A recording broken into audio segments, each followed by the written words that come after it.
जी लाल साहब सत श्री अकाल जी। सत श्री अकाल गिल साहब जी दोस्तों सत श्री अकाल जी। जिन्ने भी दोस्त मित्र साडे प्रोग्राम ਨੂੰ ਖੁੰਡ ਚਰਚਾ ਨੂੰ ਵੇਖ ਰਹੇ ਨੇ, ਸਾਡੇ ਵੱਲੋਂ ਅਸੀਂ ਹਮੇਸ਼ਾ ਗੱਲ ਕਹਿੰਦੇ ਤੁਹਾਡਾ ਸਵਾਗਤ ਹੈ। ਔਰ ਜਿਸ ਤਰ੍ਹਾਂ ਤੁਸੀਂ ਜਾਣਦੇ ਹੋ ਕਿ ਰੋਜ਼ ਅਸੀਂ ਗੱਲਾਂ ਬਾਤਾਂ ਅਸੀਂ ਕਰਦੇ ਰਹਿੰਦੇ ਆ ਔਰ ਕਰੀਏ ਵੀ ਕੀ ਹੈ ਨਾ। ਪੰਜਾਬ ਸਰਕਾਰ ਨੂੰ ਤਾਂ ਕਰੰਟ ਨੇ ਘੇਰ ਲਿਆ। ਸਭ ਤੋਂ ਵੱਡੀ ਗੱਲ ਹੈ ਕਿ ਪੰਜਾਬ ਸਰਕਾਰ ਨੂੰ ਕਰੰਟ ਮਾਰਨ ਲੱਗੀ ਬਿਜਲੀ ਮਾਫੀ ਦੀ ਸਕੀਮ। ਅਸੀਂ ਹਰ ਰੋਜ਼ ਬਿਜਲੀ ਮਾਫੀ ਦੀਆਂ ਗੱਲਾਂ ਕਰਦੇ ਆ, ਤੁਸੀਂ ਵੀ ਇਹਨਾਂ ਗੱਲਾਂ ਨੂੰ ਸੁਣ ਕੇ ਨਾ ਬੋਰ ਹੋ ਗਏ ਹੋਵੋਗੇ। ਬਿਜਲੀ ਮਾਫੀ ਦੇ ਚੁਟਕਲੇ ਕਈ ਬਣ ਗਏ, ਬਿਜਲੀ ਮਾਫੀ ਤੇ ਟਿਕਟੌਕ ਬਹੁਤ ਬਣ ਗਏ, ਬਿਜਲੀ ਇਹਦੇ ਮਾਫੀ ਤੇ ਸ਼ੇਅਰ ਚੈਟ ਹੋ ਗਿਆ, ਜਿੰਨੇ ਵੀ ਸਰਚ ਇੰਜਨ ਨੇ ਹਰ ਜਗ੍ਹਾ ਤੇ ਚੁਟਕਲੇ ਜਿਹੜੇ ਨੇ ਉਹ ਬਣ ਗਏ। ਸਰਕਾਰ ਦੀ ਪਹਿਲੀ ਗਾਰੰਟੀ ਚੁਟਕਲਿਆਂ ਦੇ ਨਾਲ ਭਰ ਗਈ। ਹਜੇ ਦੂਜੀ ਗਾਰੰਟੀ ਹਜੇ ਆਉਣੀ ਬਾਕੀ ਹੈ। ਹਜੇ ਪਹਿਲੀ ਗਾਰੰਟੀ ਨੇ ਸਰਕਾਰ ਦਾ ਬੁਰਾ ਹਾਲ ਕੀਤਾ ਹੋਇਆ ਔਰ ਸਰਕਾਰ ਕਿਤੇ ਨਾ ਕਿਤੇ ਆਪਣੀਆਂ ਕਮਿਟਮੈਂਟਸ ਤੋਂ, ਆਪਣੇ ਵਾਅਦਿਆਂ ਤੋਂ ਮੁੱਕਰਦੀ ਹੋਈ ਨਜ਼ਰ ਜਿਹੜੀ ਹੈ ਉਹ ਆ ਰਹੀ ਹੈ। ਕਿਤੇ ਤਾਂ ਕਹਿੰਦੀ ਹੈ ਇਹ ਯੂਨਿਟ ਇੰਨੇ ਲੱਗੂ, ਕਿਤੇ ਕਹਿੰਦੀ ਯੂਨਿਟ ਇੰਨੇ ਲੱਗੂ, ਕਿਤੇ ਇੰਨੇ ਯੂਨਿਟ ਲੱਗੂ। ਹੁਣ ਇੱਕ ਹੋਰ ਫਰਮਾਨ ਜਾਰੀ ਕਰਤਾ ਵੀ ਜਿਹੜੇ ਕਿਸਾਨਾਂ ਨੇ ਕਰਜ਼ਾ ਜਿਹੜਾ ਨਹੀਂ ਮੋੜਿਆ, ਉਹ ਬੈਂਕਾਂ ਨੂੰ ਇਖਤਿਆਰ ਕਰਤੇ ਵੀ ਉਹਨਾਂ ਕਿਸਾਨਾਂ 'ਤੇ ਪਰਚੇ ਦਰਜ ਕੀਤੇ ਜਾਣ। ਸਰਕਾਰ ਦੀ ਪਹਿਲ ਕਦਮੀ ਇਹ ਵੀ ਸੁਣ ਲਓ। ਕੱਲ ਰਾਜੇਵਾਲ ਸਾਹਿਬ ਨੇ ਇੱਕ ਬਹੁਤ ਵੱਡਾ ਪ੍ਰੈਸ ਨੋਟ ਦੇ ਕੇ ਇਸ ਗੱਲ ਦੀ ਵਿਰੋਧਤਾ ਕੀਤੀ। ਕਹਿੰਦਾ ਫੜ ਲਓ ਭੂਣ ਦੀਆਂ ਲੱਤਾਂ ਤੇ ਕਰ ਲਓ ਪਾ ਲਓ ਵੋਟਾਂ ਹੋਰ। ਅਰੇ ਅੱਜ ਹਰ ਬੰਦਾ ਨਾ ਹੌਲੀ 10% ਤਾਂ ਲਹਿਲ ਸਾਹਿਬ ਕਹਿਣ ਲੱਗ ਗਏ ਲੋਕ, ਹੈ ਨਾ, ਕਿ ਪਾ ਲਓ ਵੋਟਾਂ ਹੋਰ, ਹੈ ਨਾ। ਜਦੋਂ ਕੋਈ ਫੇਸਬੁੱਕ 'ਤੇ ਜਾਂ ਕਿਤੇ ਹੋਰ ਕਮੈਂਟ ਪਾਉਂਦਾ ਵੀ ਆਮ ਆਦਮੀ ਪਾਰਟੀ ਦੇ MLA ਨੇ ਆਹ ਕੀਤਾ, ਥੱਲੇ ਲਿਖਦੇ ਨੇ, ਥੱਲੇ ਇੱਕੋ ਗੱਲ ਲਿਖਦਾ ਬੰਦਾ, ਹੋਰ ਪਾ ਲਓ ਵੋਟਾਂ। ਹੁਣ ਹੋਰ ਪਾ ਲਓ ਵੋਟਾਂ ਦੇ ਚੱਕਰ ਦੇ ਵਿੱਚ ਪੰਜਾਬ ਹੋਰ ਤੋਂ ਹੋਰ ਹੋ ਰਿਹਾ ਔਰ ਪੰਜਾਬ ਪਰੇ ਤੋਂ ਪਰੇ ਹੋ ਰਿਹਾ। ਮਸਲੇ ਜਿਉਂਦੇ ਤਿਉਂ ਖੜੇ ਨੇ। ਹੁਣ ਇਹ ਗੱਲ ਨਹੀਂ ਕਹਿ ਸਕਦੇ ਕਿ ਸਮਾਂ ਥੋੜ੍ਹਾ ਹੋ ਗਿਆ, ਚਲੋ ਸਮਾਂ ਥੋੜ੍ਹਾ ਹੋਇਆ, ਲੇਕਿਨ ਸਰਕਾਰ ਦੀਆਂ ਸਕੀਮਾਂ ਕਿਤੇ ਨਾ ਕਿਤੇ ਸਰਕਾਰ ਨੂੰ ਫਸਾਉਂਦੀਆਂ ਹੋਈਆਂ ਨਜ਼ਰ ਆ ਰਹੀਆਂ ਨੇ। ਇੱਕ ਵਾਰੀ ਫੇਰ ਪ੍ਰੋਗਰਾਮ ਖੁੰਡ ਚਰਚਾ ਵਿੱਚ ਤੁਹਾਡਾ ਹਾਰਦਿਕ ਸਵਾਗਤ ਹੈ। ਮੈਂ ਕੁਲਵੰਤ ਸਿੰਘ ਗਿੱਲ ਤੇ ਮੇਰੇ ਨਾਲ ਮੇਰੇ ਸੀਨੀਅਰ ਸਾਥੀ ਪੱਤਰਕਾਰ ਨਿਰੰਜਨ ਸਿੰਘ ਜੀ ਲਹਿਲ, ਸਾਡੇ ਦੋਹਾਂ ਵੱਲੋਂ ਪਿਆਰ ਭਰੀ ਸਤਿ ਸ਼੍ਰੀ ਅਕਾਲ। ਲਹਿਲ ਸਾਹਿਬ ਜੀ, ਸਭ ਤੋਂ ਵੱਡੀ ਗੱਲ ਹੈ ਸਿਆਸਤ ਪੂਰੀ ਤਰ੍ਹਾਂ ਪੱਕ ਚੁੱਕੀ ਹੈ। SYL ਮੁੱਦਾ ਹੋ ਗਿਆ, ਸ਼ਗਨ ਸਕੀਮ ਹੋ ਗਈ, ਜਾਂ ਗਰੀਬਾਂ ਜਿਹੜੀਆਂ ਔਰਤਾਂ ਨੇ ਉਹਨਾਂ ਨੂੰ 1000 ਰੁਪਇਆ ਮਹੀਨਾ ਦੇਣ ਦਾ ਗੱਲ ਹੋ ਗਿਆ, ਜਾਂ ਡੀਪੂਆਂ ਦੀ ਰਾਸ਼ਨ ਦੀ ਗੱਲ ਹੋ ਗਈ। ਕਿਤੇ ਨਾ ਕਿਤੇ ਸਰਕਾਰ ਜਿਹੜੀ ਹੈ ਬੌਂਦਲੀ ਪਈ ਹੈ। ਮੇਰੇ ਹਿਸਾਬ ਦੇ ਨਾਲ ਸਰਕਾਰ ਨੂੰ ਕੁਝ ਸਮਝ ਨਹੀਂ ਆ ਰਿਹਾ ਕਿ ਕਰੀਏ ਤਾਂ ਕਰੀਏ ਕੀ। ਨਾ ਤਾਂ ਸਰਕਾਰ ਦੇ ਕੋਈ ਸਲਾਹਕਾਰ ਵਧੀਆ ਨੇ, ਨਾ ਹੁਣ ਕੇਜਰੀਵਾਲ ਜਿੱਤਣ ਤੋਂ ਬਾਅਦ ਪੰਜਾਬ ਮੁੜ ਕੇ ਨਹੀਂ ਆਇਆ। ਚਲੋ ਪੰਜਾਬ 'ਚ ਕਦੇ ਵਾਰੀ ਮੀਟਿੰਗ ਕਰਨ ਆਇਆ, ਸਮਝਾਉਣ ਵੀ ਆਇਆ MLA ਨੇ ਵੀ ਤੁਸੀਂ ਐਂ ਕਰੋ, ਤੁਸੀਂ ਐਂ ਕਰੋ, ਤੁਸੀਂ ਐਂ ਕਰੋ। ਲੇਕਿਨ ਜਿਹੜੀ ਪਾਲਿਸੀ ਹੈ, ਸਭ ਤੋਂ ਵੱਡੀ ਗੱਲ ਹੈ, ਇੱਕ ਪਾਲਿਸੀ ਮੈਟਰ ਹੋਣਾ ਬਹੁਤ ਜ਼ਰੂਰੀ ਹੈ। ਨਵਜੋਤ ਸਿੰਘ ਸਿੱਧੂ ਨੇ ਇੱਕ ਪਾਲਿਸੀ ਬਣਾਈ ਸੀ, ਤੁਹਾਨੂੰ ਯਾਦ ਹੋਵੇ। ਹਾਲਾਂਕਿ ਚਲੋ ਨਹੀਂ ਜਿੱਤਿਆ, ਉਹਦੀ ਪਾਲਿਸੀ ਧਰਾਈ ਰਹਿ ਗਈ। ਮੇਰੇ ਹਿਸਾਬ ਦੇ ਨਾਲ ਜੇ ਆਮ ਆਦਮੀ ਪਾਰਟੀ ਉਸ ਪਾਲਿਸੀ ਦੀ ਨਕਲ ਮਾਰ ਲੈਂਦੀ ਤਾਂ ਸ਼ਾਇਦ ਬਹੁਤ ਵਧੀਆ ਹੁੰਦਾ। ਔਰ ਏਜੰਡਾ ਪੰਜਾਬ ਹੈ ਕਿ ਪੰਜਾਬ ਨੂੰ ਡਿਵੈਲਪ ਕਿਵੇਂ ਕਰਨਾ ਹੈ, ਪੰਜਾਬ ਨੂੰ ਵਿਕਾਸ ਦੀਆਂ ਲੀਹਾਂ 'ਤੇ ਕਿਵੇਂ ਤੋਰਨਾ। ਪਰ ਅੱਜ ਇੱਕ ਹੋਰ ਚੀਜ਼ ਦਾ ਫਰਮਾਨ ਜਾਰੀ ਕਰਤਾ, ਜਿਨ੍ਹਾਂ ਘਰਾਂ ਦੇ ਘੱਟ ਲੋਡ ਹੈ, ਘੱਟ ਕਿਲੋਵਾਟ ਹੈ, ਉਹਨਾਂ ਘਰਾਂ ਦੀ ਚੈਕਿੰਗ ਕਰਕੇ ਉਹਨਾਂ ਨੂੰ ਜੁਰਮਾਨੇ ਪਾਏ ਜਾਣ। ਨੇਚਰਲੀ ਗੱਲ ਹੈ, ਜੁਰਮਾਨੇ ਮੈਂ ਇਨਡਾਇਰੈਕਟ ਵੇਚ ਕਹਿੰਦਾ ਜੁਰਮਾਨੇ ਪਾਏ ਜਾਣ, ਕਿਉਂਕਿ ਜੁਰਮਾਨੇ ਹੀ ਪੈਣੇ ਨੇ। ਜਦੋਂ ਕਿਸੇ ਕੋਲੇ 3 ਕਿਲੋਵਾਟ ਦਾ ਲੋਡ ਹੋਇਆ ਔਰ ਉੱਥੇ ਚੱਲਦਾ ਹੋਇਆ 6 ਕਿਲੋਵਾਟ ਦਾ 7 ਕਿਲੋਵਾਟ, ਤਾਂ ਉਹਨਾਂ ਨੂੰ ਜਾਂ ਤਾਂ ਸਰਕਾਰ ਬਿਜਲੀ ਵਿਭਾਗ ਇਹ ਕਹੂਗਾ ਵੀ ਪੈਸੇ ਜਮ੍ਹਾਂ ਕਰਾਓ ਇੰਨੇ ਕਿਲੋਵਾਟ ਦੇ, ਉਹ ਸਰਕਾਰ ਕੋਲੇ ਰੈਵਨਿਊ ਚਲਾ ਗਿਆ, ਜਾਂ ਫਿਰ ਉਹ ਜੁਰਮਾਨੇ ਦੀ ਸ਼ੇਪ ਦੇ ਸ਼ਕਲ ਦੇ ਵਿੱਚ ਉਹਨੂੰ ਕਿਤੇ ਨਾ ਕਿਤੇ ਹੋਰ ਤਰੀਕੇ ਨਾਲ ਉਗਰਾਹੀ ਹੋ। ਲਹਿਲ ਸਾਹਿਬ ਜੀ, ਇਸ ਮੁੱਦੇ ਦੇ ਉੱਤੇ ਜਿਹੜਾ ਇਹ ਫਰਮਾਨ ਹੈ ਜੀ, ਤੁਸੀਂ ਕੀ ਕਹਿਣਾ ਚਾਹੁੰਦੇ ਹੋ? ਤੁਸੀਂ ਨਹੀਂ ਸਮਝਦੇ ਕਿ ਪੰਜਾਬ ਦੇ ਵਿੱਚ ਐਸਾ ਕੋਈ ਘਰ ਨਹੀਂ ਜਿਨ੍ਹਾਂ ਕੋਲੇ ਵੱਧ ਕਿਲੋਵਾਟ ਹੋਵੇ? ਸਾਰਿਆਂ ਕੋਲੇ ਸੀਮਤ ਜੇ ਕਿਲੋਵਾਟ ਨੇ, ਪਰ ਯੂਜ਼ਰਸ ਜਿਹੜੀ ਉਹਦੀ ਵੱਧ ਹੈ, AC ਵੱਧ ਲੱਗੇ ਹੋਏ ਨੇ। ਔਰ ਇਸ ਹਿਸਾਬ ਦੇ ਨਾਲ ਪੂਰਾ ਪੰਜਾਬ ਆਉਣ ਵਾਲੇ ਦਿਨਾਂ 'ਚ ਰਗੜ ਪੱਟੀ ਵਿੱਚ ਲਪੇਟਿਆ ਜਾ ਰਿਹਾ ਹੈ। ਤੁਹਾਡਾ ਕੀ ਵਿਚਾਰ ਹੈ? ਤੁਸੀਂ ਖੁਦ ਬਿਜਲੀ ਬੋਰਡ 'ਚ ਰਹੇ ਹੋ ਜੀ। ਗਿੱਲ ਸਾਹਿਬ, ਗੱਲ ਇਹ ਆ ਵੀ ਤੁਸੀਂ ਕਹਿੰਦੇ ਹੋ ਵੀ ਸਰਕਾਰਾਂ ਜਿਹੜੀਆਂ ਨੇ ਨਾ, ਇਹਨਾਂ ਕੋਲ ਪਾਲਿਸੀ ਨਹੀਂ, ਸਰਕਾਰਾਂ ਦੀ ਸਮਝ ਨਹੀਂ, ਸਰਕਾਰਾਂ ਕੋਲ ਸਲਾਹਕਾਰ ਨਹੀਂ। ਇਹ ਸ਼ਾਇਦ ਤੁਹਾਨੂੰ ਯਾਦ, ਅਸੀਂ ਬਹੁਤ ਪਹਿਲਾਂ ਕਹਿ ਚੁੱਕੇ ਸੀ ਵੀ ਸਰਕਾਰਾਂ ਜਦੋਂ ਵੋਟਾਂ ਦੇ ਦਿਨ ਆਉਂਦੇ ਆ ਨਾ, ਇਹ ਸਭ ਕੁਝ ਜਾਣਦੀਆਂ ਹੁੰਦੀਆਂ ਨੇ, ਪਤਾ ਹੁੰਦਾ ਉਹਨਾਂ ਨੂੰ ਆਗੂਆਂ ਨੂੰ ਵੀ ਜੋ ਅਸੀਂ ਕਰਨ ਜਾ ਰਹੇ ਹਾਂ ਇਹਨਾਂ ਨੂੰ ਅਮਲੀ ਰੂਪ ਨਹੀਂ ਦਿੱਤਾ ਜਾ ਸਕਦਾ। ਇਸ ਕਰਕੇ ਚੋਣਾਂ 'ਚ ਵੋਟਾਂ ਲੈਣ ਦੀ ਖਾਤਰ ਜਿਸ ਢੰਗ ਦਾ ਮਰਜ਼ੀ ਬਿਆਨ ਦੇ ਦਈਏ, ਜਿੱਦਾਂ ਦੀਆਂ ਮਰਜ਼ੀ ਗਰੰਟੀਆਂ ਦੇ ਦਈਏ, ਜਿਵੇਂ ਦਾ ਮਰਜ਼ੀ ਕਹਿ ਦਈਏ, ਲੋਕਾਂ ਨੇ ਕਿਹੜਾ ਸਾਨੂੰ ਪੁੱਛਣਾ ਜੀ। ਇਹ ਗੱਲ ਚੰਗੀ ਤਰ੍ਹਾਂ ਭਲੀ ਭਾਂਤ ਰਾਜਨੀਤਿਕ ਲੋਕ ਜਾਣਦੇ ਨੇ।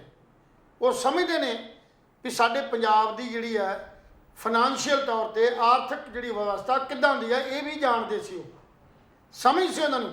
ਪਰ ਉਹਨਾਂ ਦਾ ਇੱਕ ਟੀਚਾ ਸੀ, ਝੂਠ ਮਾਰੀਏ, ਫਰੇਬ ਕਰੀਏ, ਸਬਜ਼ਬਾਗ ਵਿਖਾਈਏ, ਕਿਸੇ ਨਾ ਕਿਸੇ ਤਰੀਕੇ ਨਾਲ ਇਹਨਾਂ ਕੋਲ ਰਾਜਗੱਦੀ ਖੋ ਕੇ ਤੇ ਅਸੀਂ ਰਾਜਗੱਦੀ ਪ੍ਰਾਪਤ ਕਰ ਲਈਏ ਤੇ ਉਹਦੇ 'ਚੋਂ ਕਾਮਯਾਬ ਵੀ ਹੋ ਗਏ। ਉਹ ਫੇਲ ਹੋ ਗਏ ਕਿਉਂਕਿ ਉਹ ਤੇ ਆਲਰੇਡੀ ਇਸ ਸਿਸਟਮ ਨੂੰ ਚਲਾਉਣ ਵਾਸਤੇ ਕਈ ਤਰ੍ਹਾਂ ਦੇ ਕਈ ਸਾਲ ਰਾਜ ਕੀਤਾ ਉਹਨਾਂ ਨੇ, ਤੇ ਉਹਨਾਂ ਤੋਂ ਦੁਖੀ ਹੋ ਕੇ ਲੋਕਾਂ ਨੇ ਇਹ ਸੋਚ ਲਿਆ ਵੀ ਚਲੋ ਇੱਕ ਨਵਾਂ ਜਿਹੜੀ ਟੀਮ ਨਵੀਂ ਆਈ ਹੈ, ਨਵਾਂ ਬਦਲਾਅ ਲੈ ਕੇ ਆਈ ਹੈ, ਸ਼ਾਇਦ ਇਹ ਸਮਝਦਾਰ ਹੋਣਗੇ। ਪਰ ਅਸੀਂ ਇਸੇ ਚੈਨਲ ਤੋਂ ਇਹ ਗੱਲ ਕਹੀ ਸੀ, ਇਸੇ ਕੁਰਸੀ ਤੋਂ ਬੈਠੇ ਹਾਂ ਵੀ ਚਾਹੇ ਇਹ ਨਵੇਂ ਪਰ ਏਲੀਅਨ ਨਹੀਂ ਹੈ, ਇਹ ਕਿਸੇ ਦੂਸਰੇ ਦੇਸ਼ ਚੋਂ ਜਾਂ ਦੂਜੀ ਧਰਤੀ ਤੋਂ ਨਹੀਂ ਆਏ, ਇਸੇ ਹੀ ਧਰਤੀ ਦੇ ਜੰਮਪਲ ਨੇ, ਇੱਥੇ ਹੀ ਵਿਚਰਦੇ ਸੀ, ਇੱਥੇ ਹੀ ਖਾਧਾ ਪੀਤਾ, ਇੱਥੇ ਹੀ ਜਵਾਨ ਹੋਏ ਨੇ, ਇੱਥੋਂ ਹੀ ਰਾਜਨੀਤੀ 'ਚ ਗਏ ਨੇ। ਸੋ ਇਹਦੇ 'ਚ ਸੁਧਾਰਨਾ ਦੀ ਗੱਲ ਤਾਂ ਕੋਈ ਹੈ ਨਹੀਂ। ਕਿੱਥੋਂ ਤੱਕ ਸਵਾਲ ਇਸ ਗੱਲ ਦਾ ਕਿ ਜਦੋਂ ਸਾਡੇ ਸਲਾਹਕਾਰ ਤੇ ਤਾਂ ਹੀ ਸਲਾਹ ਦੇਣਗੇ ਨਾ, ਜੇ ਕੋਈ ਰਾਜਨੀਤਿਕ ਬੰਦਾ ਕੋਈ ਸਲਾਹ ਮੰਗੂਗਾ ਸਰਕਾਰ ਨੂੰ ਚਲਾਉਣ ਲਈ, ਸਟੇਜ ਤੋਂ ਅਨਾਉਂਸ ਕਰਨਾ ਹੋਰ ਚੀਜ਼ ਹੈ। ਕੱਲ ਇੱਕ ਮੈਂ ਛੋਟੀ ਜੀ ਗੱਲ ਵਧਦਾ, ਕੱਲ ਇੱਕ ਰਾਜਨੀਤਿਕ ਨੇਤਾ ਜਿਹੜਾ ਕਿ MLA ਮੌਜੂਦਾ, ਉਹਨੇ ਇੱਕ ਸੱਚ ਜ਼ਰੂਰ ਆਪਣੀ ਜ਼ੁਬਾਨ ਚੋਂ ਬੋਲਿਆ। ਅੱਛਾ। ਉਹ ਡਿਬੇਟ 'ਚ ਗੱਲ ਕਹਿੰਦਾ ਮੈਂ ਕੋਈ ਸਰਕਾਰ ਨਹੀਂ ਹਾਂ, ਮੈਂ ਸਿਰਫ ਇੱਕ ਵਿਧਾਨਕ ਸਭਾ ਦਾ ਮੈਂਬਰ ਹਾਂ, MLA। ਤੇ ਉਹ ਸੰਵਿਧਾਨਕ ਜਿਹੜੀ ਮੈਂਬਰਸ਼ਿਪ ਹੈ ਉਹਦੇ ਲਿਹਾਜ਼ ਦੇ ਉੱਤੇ ਮੈਂ ਕਿਸੇ ਸਰਕਾਰ ਦਾ ਕੋਈ ਮਤਲਬ ਸਰਕਾਰੀ ਕਰਮਚਾਰੀ ਨਹੀਂ ਹਾਂ ਔਰ ਨਾ ਹੀ ਕੋਈ ਅਧਿਕਾਰੀ ਹਾਂ, ਕਿਉਂਕਿ ਸਰਕਾਰ ਜਿਹੜੀ ਹੈ ਉਹ ਮਹਿਕਮਿਆਂ ਨਾਲ, ਡਿਪਾਰਟਮੈਂਟ ਜਿਹੜੇ ਨੇ ਉਹਨਾਂ ਦੇ ਡਾਇਰੈਕਟਰ, ਉਹਨਾਂ ਦੇ ਜਿਹੜੇ ਪ੍ਰਿੰਸੀਪਲ ਸੈਕਟਰੀ ਨੇ ਜਾਂ ਉਹਨਾਂ ਦੇ ਸਰਕਾਰ ਉਹਨਾਂ ਨੇ ਚਲਾਉਣੀ ਹੁੰਦੀ ਆ, ਤੇ ਉਹ ਕਿਸੇ ਕਾਨੂੰਨ ਦੇ ਦਾਇਰੇ 'ਚ ਰਹਿ ਕੇ ਕੰਮ ਕਰਦੇ ਨੇ। ਹਾਂ, ਕੋਈ ਕਾਨੂੰਨ ਦੇ ਦਾਇਰੇ 'ਚ ਉਲੰਘਣਾ ਕਰਦਾ ਤਾਂ ਮੈਂ ਲੋਕਾਂ ਦੀ ਉੱਥੇ ਮਦਦ ਕਰ ਸਕਦਾ, ਮੈਂ ਉਹਨਾਂ ਨੂੰ ਫੋਨ ਕਰ ਸਕਦਾ, ਮੈਂ ਚਿੱਠੀ ਲਿਖ ਸਕਦਾ, ਪਰ ਮੈਂ ਨਾ ਕਾਨੂੰਨ ਬਦਲ ਸਕਦਾ ਔਰ ਨਾ ਹੀ ਮੈਂ ਠੋਸ ਸਕਦਾ। ਇਹ ਸੱਚ ਉਹਦੀ ਜ਼ੁਬਾਨ 'ਚੋਂ ਬਹੁਤ ਵਰੇ ਬਾਅਦ 'ਚ ਨਿਕਲਿਆ। ਹਮੇਸ਼ਾ ਹੀ ਸੱਚ ਇਹ ਹੈ, ਇਹ ਵਿਧਾਨ ਦੇ ਇੱਕ ਮੈਂਬਰ ਨੇ, ਵਿਧਾਨ ਸਭਾ ਕਾਨੂੰਨ ਘਾੜ ਨਹੀਂ ਆ, ਉਹ ਕਾਨੂੰਨ ਤਾਂ ਘੜ ਸਕਦੇ ਆ, ਪਰ ਕਾਨੂੰਨਾਂ ਨੂੰ ਲਾਗੂ ਕਰਨਾ, ਕਾਨੂੰਨਾਂ ਦੀ ਪ੍ਰਕਿਰਿਆ ਦੇ ਮੁਤਾਬਕ ਕੰਮ ਕਰਨਾ, ਇਹ ਫਿਰ ਸਰਕਾਰ ਦਾ ਕੰਮ ਆ। ਤੇ ਸਰਕਾਰ ਹੈਗੀ ਆ ਸਾਡੇ IPS IAS ਜਾਂ ਸਾਡੇ ਸਿਸਟਮ ਦੀ। ਜਿੱਥੋਂ ਤੱਕ ਹੁਣ ਤੁਸੀਂ ਗੱਲ ਕੀਤੀ ਬਿਜਲੀ ਦੀ, ਮੈਂ ਲੰਮੀ ਗੱਲ ਨਾ ਲੈ ਕੇ ਜਾਵਾਂ, ਜੀ। ਬਿਜਲੀ ਬੋਰਡ ਤੇ ਗੱਲ ਕਰਦਾ। ਬਿਜਲੀ ਬੋਰਡ ਨੂੰ ਇਹਨਾਂ ਇੱਕ ਤਮਾਸ਼ਬੀਨ ਦਾ ਘਰ ਬਣਾ ਲਿਆ। ਬਿਜਲੀ ਬੋਰਡ ਦੇ ਸਿਸਟਮ ਨੂੰ ਨਾ ਤੇ ਜਾਣਦੇ ਸੀ, ਨਾ ਹੀ ਪਹਿਚਾਣਦੇ ਸੀ। ਜਿਹੜਾ ਬਿਜਲੀ ਮੰਤਰੀ ਲਾਇਆ ਵੀ ਗਿਆ, ਉਹਨੂੰ ਊੜਾੜਾ ਨਹੀਂ ਸੀ ਆਉਂਦਾ ਬਿਜਲੀ ਦੇ ਮਾਮਲੇ 'ਚ, ਔਰ ETO ਸੀ। ਹੋ ਸਕਦਾ ਵੀ ਇਹਨੂੰ ਐਕਸਾਈਜ਼ ਐਂਡ ਟੈਕਸੇਸ਼ਨ ਡਿਪਾਰਟਮੈਂਟ ਦੀਆਂ ਕੁਝ ਰੂਲ ਐਂਡ ਰੈਗੂਲੇਸ਼ਨ ਦਾ ਪਤਾ ਹੋਵੇ ਜੀ, ਹੋ ਸਕਦਾ ਜੇ ਉਧਰ ETO ਦੀ ਤੌਰ ਦੇ ਉੱਤੇ ਇਹਨੇ ਜੌਬ ਕੀਤੀ ਹੈ ਤੇ, ਪਰ ਬਿਜਲੀ ਬੋਰਡ ਦੇ ਸਿਸਟਮ ਨੂੰ ਨਹੀਂ ਸੀ ਸਮਝ ਪਾਇਆ। ਸੋ ਇਸੇ ਕਰਕੇ ਆਪਣੇ ਬਿਆਨਾਂ ਤੋਂ ਹਰ ਵਾਰ ਸਾਡਾ ਮੁੱਖ ਮੰਤਰੀ ਭਗਵੰਤ ਮਾਨ ਵੀ ਔਰ ਸਾਡਾ ਬਿਜਲੀ ਮੰਤਰੀ ਵੀ ਮੁੱਕਰਦਾ ਆ ਰਿਹਾ। ਸਹੀ ਗੱਲ। ਜਿੱਥੋਂ ਤੱਕ ਤੁਸੀਂ ਗੱਲ ਕੀਤੀ ਹੈ ਲੋਕਾਂ ਦੇ ਲੋੜ ਦੀ, ਹੁਣ ਮੈਂ ਲੋੜ ਤੇ ਗੱਲ ਕਰਦਾ ਜੀ। ਲੋੜ ਜਿਹੜਾ ਹੈ ਮੋਸਟਲੀ ਆਮ ਜਿਹੜੇ ਘਰ ਨੇ, ਸਧਾਰਨ ਘਰ ਨੇ, ਸਭ ਤੋਂ ਪਹਿਲਾਂ ਆਪਣੇ ਪੁਆਇੰਟ ਗਿਣ ਕੇ ਲੋੜ ਲੈਂਦੇ ਹੁੰਦੇ ਸੀ। ਪਰ ਸਾਡੇ ਇੱਥੇ ਘਟੀਆ ਰਾਜਨੀਤਿਕ ਲੋਕਾਂ ਨੇ ਐਸੀਆਂ ਸਲਾਹਾਂ ਦਿੱਤੀਆਂ ਵੀ ਤੁਸੀਂ ਇਹ ਜਿਹੜਾ ਲੋਡ ਆ 3 ਕਿਲੋਵਾਟ ਤੋਂ ਥੱਲੇ ਰੱਖੋ ਜਾਂ 3 ਕਿਲੋਵਾਟ ਪਾਓ। ਕਿਉਂ? ਇਸ ਕਰਕੇ ਕਿ ਭਾਵੇਂ ਤੁਸੀਂ ਜਿੰਨੇ ਮਰਜ਼ੀ ਪੁਆਇੰਟ ਲਾ ਲਓ, 3 ਕਿਲੋਵਾਟ ਤੱਕ ਤੁਹਾਨੂੰ ਬਿਜਲੀ ਦੀ ਮਾਫੀ ਹੋਣੀ ਆ। ਹਰ ਸਰਕਾਰ ਨੇ ਚਾਹੇ 200 ਯੂਨਿਟ ਜਾਂ 100 ਯੂਨਿਟ ਜਾਂ 300 ਯੂਨਿਟ, ਇਹ ਸਿਰਫ ਲੋੜ ਦੇ ਮੁਤਾਬਕ 2 ਕਿਲੋਵਾਟ ਜਾਂ 3 ਕਿਲੋਵਾਟ ਨੂੰ ਉਧਾਰ ਬਣਾ ਕੇ ਜਿਹੜਾ ਉਹ ਮਾਫ ਕਰਨ ਦੀ ਕੋਸ਼ਿਸ਼ ਕੀਤੀ ਸੀ। ਤਾਂ ਇਹ ਇੱਕ ਪਹਿਲਾ ਵੱਡਾ ਕਾਰਨ ਸੀ ਵੀ ਲੋਕੀ ਲੋੜ ਤੇ ਭਾਵੇਂ 10-10 ਕਿਲੋਵਾਟ ਵੀ ਵਰਤਦੇ ਨੇ, 5-5 ਕਿਲੋਵਾਟ ਵੀ ਵਰਤਦੇ ਨੇ, ਪਰ ਆਨ ਦਾ ਜਿਹੜਾ ਸੈਂਕਸ਼ਨ ਲੋਡ ਹੈ ਫਾਰਮ ਦੇ ਵਿੱਚ ਭਰਿਆ ਜਾਂ ਸੈਂਕਸ਼ਨ ਲੋਡ ਜਿਹੜਾ ਬਿੱਲ ਆਉਂਦਾ ਉਹ 3 ਕਿਲੋਵਾਟ ਦਾ ਆਉਂਦਾ ਜਾਂ 2 ਕਿਲੋਵਾਟ ਦਾ ਆਉਂਦਾ। ਹੁਣ ਨਵੀਂ ਸਕੀਮ ਇੱਕ ਆ ਗਈ ਹੈ ਵੀ 1 ਕਿਲੋਵਾਟ ਵਾਲੇ ਬੰਦੇ ਨੂੰ ਹੀ ਜਿਹੜੀ ਨਵਾਂ ਸਰਕੂਲਰ ਹੈ, ਜਿਹੜਾ ਵਾਦ ਵਿਵਾਦ ਦਾ ਕਾਰਨ ਹੈ ਵੀ ਐਸਸੀ BC ਔਰ BLO ਜਿਹੜੇ ਨੇ, ਜਿਹੜੇ BPL ਵਾਲੇ ਨੇ, ਉਹ 1 ਕਿਲੋਵਾਟ ਲੋਡ ਵਾਲੇ ਨੂੰ ਹੀ ਮਾਫ ਕੀਤਾ ਜਾਏਗਾ। ਜਿੱਥੋਂ ਤੱਕ ਲੋਡ ਦੀ ਆਪਣੀ ਚੈਕਿੰਗ ਦੀ ਸੀ, ਸਭ ਤੋਂ ਪਹਿਲਾਂ ਬਿਜਲੀ ਬੋਰਡ ਦੇ ਅੰਦਰ ਇੱਕ JE ਨੂੰ ਪਾਵਰ ਹੁੰਦੀ ਸੀ। ਉਹ ਪਾਵਰ ਇਹ ਸੀ, ਅਗਰ ਲੋਡ ਕਿਸੇ ਦਾ ਜਦੋਂ ਤੁਸੀਂ ਚੈੱਕ ਕਰਦੇ ਹੋ, ਸਾਡੇ ਕੋਲ ਇੱਕ ਬੁੱਕ ਹੁੰਦੀ ਜਿਹਦੇ 'ਚ ਅਸੀਂ ਹਰ ਮਹੀਨੇ 100 ਜਾਂ 150 ਕਨੈਕਸ਼ਨ ਜਾਂ 50 ਕਨੈਕਸ਼ਨ ਚੈੱਕ ਕਰਨੇ ਹੁੰਦੇ, ਟਾਰਗੇਟ ਹੁੰਦਾ। ਉਹਨਾਂ 50 ਕਨੈਕਸ਼ਨਾਂ ਦੇ ਵਿੱਚ ਅਸੀਂ ਲੋਡ ਨੂੰ ਵੇਖਣਾ ਹੁੰਦਾ ਵੀ ਕਿੰਨਾ ਲੋਡ ਸੈਂਕਸ਼ਨਡ ਹੈ ਔਰ ਕਿੰਨਾ ਅਨਸੈਂਕਸ਼ਨਡ ਜਿਹੜਾ ਲੋਡ ਹੈ ਉਹ ਵਰਤਿਆ ਜਾ ਰਿਹਾ। ਔਰ ਉਹਦੇ ਲਈ ਕੀ ਕੀਤਾ ਜਾਂਦਾ, ਅਸੀਂ ਉਹਨੂੰ ਪੈਨਲਟੀ ਪਾਉਂਦੇ ਸਾਂ। ਫਿਰ ਸੁਧਾਰ ਹੋਇਆ, ਫਿਰ VRS ਸਕੀਮ ਇੱਕ ਆਈ, ਉਹਦੇ 'ਚ ਆਈ ਸੀ ਸੈਲਫ ਲੋਡ ਦੀ ਸਕੀਮ ਆ ਗਈ ਵੀ ਅਗਰ ਤੁਹਾਡਾ ਲੋਡ ਜ਼ਿਆਦਾ ਹੈ ਤਾਂ ਤੁਸੀਂ ਫਾਰਮ ਭਰ ਕੇ ਇਹਦੇ ਜਿਹੜੇ ਪੈਸੇ ਨੇ ਵੱਧ ਲੋਡ ਦੇ ਉਹ ਜਮ੍ਹਾਂ ਕਰਾਤੇ ਜਾਣਗੇ, ਹੋਰ ਤੁਹਾਨੂੰ ਕੋਈ ਖਰਚਾ ਨਹੀਂ ਪਊ, ਕੋਈ ਪੈਨਲਟੀ ਨਹੀਂ ਪਏਗੀ। ਇਹ ਵੀ ਸਕੀਮ ਸਰਕਾਰ ਨੇ ਬੰਦ ਕਰਾਤੀ, ਇਹ ਵੀ ਰਾਜਨੀਤਿਕ ਲੋਕਾਂ ਨੇ ਬੰਦ ਕਰਾਤੀ। ਅੱਜ ਕਿਸੇ ਵੀ JE ਨੂੰ ਕੋਈ ਵੀ ਕਨੈਕਸ਼ਨ ਚੈੱਕ ਕਰਨ ਦੀ ਪਾਵਰ ਨਹੀਂ ਹੈ। ਇਹ ਬਿਜਲੀ ਬੋਰਡ ਨੇ ਪਾਵਰ ਜਿਹੜੀ ਆ ਵਿਡਰਾਅ ਕਰਕੇ SDO ਨੂੰ ਦੇ ਦਿੱਤੀ। ਇਹਦਾ ਕਾਰਨ ਕੀ ਰਿਹਾ ਲੈਲ ਸਾਹਿਬ? ਕਾਰਨ ਰਾਜਨੀਤਿਕ ਲੋਕ ਜਿਹੜੇ ਨੇ ਸਾਡੇ ਬਿਜਲੀ ਬੋਰਡ ਦੇ ਸਿਸਟਮ 'ਚ ਘੁਸ ਗਏ ਔਰ ਉਹਨਾਂ ਨੇ ਆਧਾਰ ਬਣਾ ਲਿਆ। ਜੇ ਅੱਜ ਖਾਣ ਪੀਣ ਦਾ ਮਹਿਕਮਾ ਜਿਹੜਾ food and supply, civil supply, ਜੇ ਅੱਜ ਬਰਬਾਦ ਹੋਇਆ, ਜੇ ਖਤਮ ਹੋ ਰਿਹਾ, ਜੇ ਟੁੱਟ ਰਿਹਾ, ਉਹਦਾ ਕਾਰਨ ਵੀ ਸਿਰਫ ਰਾਜਨੀਤਿਕ ਸੀ। ਦਾਲਾਂ, ਆਟਾ, ਇਹ ਸਕੀਮ ਚਲਾ ਕੇ ਐਸੇ ਢੰਗ ਨਾਲ ਆੜਤੀਏ, ਡਿਪੂ ਹੋਲਡਰ ਔਰ ਸਰਕਾਰ ਦੇ ਮੁਲਾਜ਼ਮ ਇਸ ਢੰਗ ਨਾਲ ਉਲਝਾਤੇ ਵੀ ਉਹ ਮਹਿਕਮਾ ਜਿਹੜਾ ਅੱਜ ਖਤਮ ਹੋਣ ਦੇ ਕਿਨਾਰੇ ਤੇ ਖੜਾ, ਉਹ ਪ੍ਰਾਈਵੇਟ ਸਾਈਡ ਨੂੰ ਜਾਏਗਾ। ਔਰ ਇਹੀ ਕਾਰਨ ਬਿਜਲੀ ਬੋਰਡ ਦਾ, ਬਿਜਲੀ ਬੋਰਡ ਦੀਆਂ ਸਾਰੀਆਂ ਪਾਵਰਾਂ ਤੇ ਵਿਡਰਾ ਕਰ ਲਈਆਂ। ਨਾ ਉਹ ਕਨੈਕਸ਼ਨ ਚੈੱਕ ਕਰ ਸਕਦੇ ਨੇ, ਨਾ ਉਹ ਡਿਫਾਲਟਿੰਗ ਅਮਾਉਂਟ 31 ਮਾਰਚ 2022 ਤੱਕ ਮੁਲਾਜ਼ਮ ਰੌਲਾ ਪਾਉਂਦੇ ਰਹੇ ਨੇ ਥੱਲਿਓਂ ਵੀ ਡਿਫਾਲਟਿੰਗ ਅਮਾਉਂਟ ਗਿਰਾਉਣੀ ਆ। ਪਰ ਸਾਡੇ ਰਾਜਨੀਤਿਕ ਲੋਕਾਂ ਨੇ, MLA ਜਿਹੜੇ ਨਵੇਂ ਬਣੇ ਸੀ, ਜਾ ਕੇ ਧੱਕੇ ਨਾਲ ਡਿਫਾਲਟਿੰਗ ਅਮਾਉਂਟ ਨਹੀਂ ਗਿਰਾਉਣ ਦਿੱਤੀ। ਅੱਜ ਕਿਹੜੇ ਮੂੰਹ ਨਾਲ ਕਹਿਣ ਨੂੰ ਤਿਆਰ ਨੇ ਵੀ ਕਨੈਕਸ਼ਨ ਚੈੱਕ ਕਰੋ, ਲੋਡ ਦੀ ਐਕਸਟੈਂਸ਼ਨ ਜਿਹੜੀ ਲੋਡ ਹੈ ਉਹਦੀ ਪੈਨਲਟੀ ਪਾਓ, ਔਰ ਦੂਜੀ ਜਿਹੜੀ ਡਿਫਾਲਟਿੰਗ ਅਮਾਉਂਟ ਹੈ, ਅਗਰ ਡਿਫਾਲਟਿੰਗ ਅਮਾਉਂਟ ਨਹੀਂ ਗਿਰਾਈ ਜਾਂਦੀ ਤਾਂ ਕਨੈਕਸ਼ਨ ਕੱਟ ਦਿਓ। ਹੁਣ ਕਿਹੜਾ ਵੇ ਆ ਗਿਆ ਭਾਈ? ਸੋ ਇਸ ਕਰਕੇ ਆਪਾ ਵਿਰੋਧੀ ਜਿਹੜੇ ਬਿਆਨ ਨੇ ਜਾਂ ਆਪਾ ਵਿਰੋਧੀ ਜਿਹੜੀਆਂ ਗੱਲਾਂ ਨੇ, ਇਹ ਪੰਜਾਬ ਦੇ ਬਿਜਲੀ ਬੋਰਡ ਨੂੰ ਬਰਬਾਦੀ ਦੇ ਕੰਢੇ ਵੱਲ ਲੈ ਕੇ ਜਾ ਰਹੀਆਂ ਨੇ। ਇਹ ਸਕੀਮ ਜਿਹੜੀ ਇੱਕ ਮੈਂ ਹੋਰ ਵੀ ਆਗਾਜ਼ ਕਰਦਿਆਂ, ਜੋ ਕੁਝ ਕਰ ਰਹੇ ਨੇ ਨਾ, ਇਹ ਸਮੁੱਚੇ ਤੌਰ ਤੇ ਸਾਡੇ ਸੈਂਟਰ ਸਰਕਾਰ ਦੀ ਜਿਹੜੀ ਪਾਲਿਸੀ ਹੈ ਵੀ ਬਿਜਲੀ ਬੋਰਡ ਨੂੰ ਘਾਟੇ 'ਚ ਕਰਕੇ ਇਹਨੂੰ ਪ੍ਰਾਈਵੇਟ ਸੈਕਟਰ 'ਚ ਦੇਣਾ। ਜੀ, ਪ੍ਰਾਈਵੇਟ ਸੈਕਟਰ 'ਚ ਪਹਿਲਾਂ ਹੋ ਚੁੱਕਾ। ਟਰਾਂਸਕੋਰ ਜਿਹੜੀ ਗ੍ਰਿਡ ਕੰਸਟਰਕਸ਼ਨ ਗ੍ਰਿਡ ਹੈ, ਇਹ ਦੇ ਚੁੱਕੇ ਅਸੀਂ ਪਹਿਲਾਂ। ਹੁਣ ਸਾਡੇ ਕੋਲ ਬਚਿਆ ਸੀ ਪਾਵਰਕਾਮ ਡਿਸਟ੍ਰੀਬਿਊਸ਼ਨ ਦੇ ਵਿੱਚ ਕੀ ਆ, ਸਾਡੀ ਜਿਹੜੀ ਆਵਾਜਾਈ ਹੈ, ਆਵਾਜਾਈ ਦਾ ਭਾਵ ਪੈਸੇ ਦਾ ਟ੍ਰਾਂਜੈਕਸ਼ਨ ਹੈ, ਰੋਜ਼ ਕਰੋੜਾਂ ਰੁਪਏ ਆਉਂਦੇ ਆ, ਲੱਖਾਂ ਰੁਪਏ ਆਉਂਦੇ ਆ, ਉਹਦੇ ਚੋਂ ਹੀ ਆਪਾਂ ਟ੍ਰਾਂਜੈਕਸ਼ਨਾਂ ਕਰਦੇ ਆ, ਦੂਜੇ ਪਾਸੋਂ ਨਹੀਂ।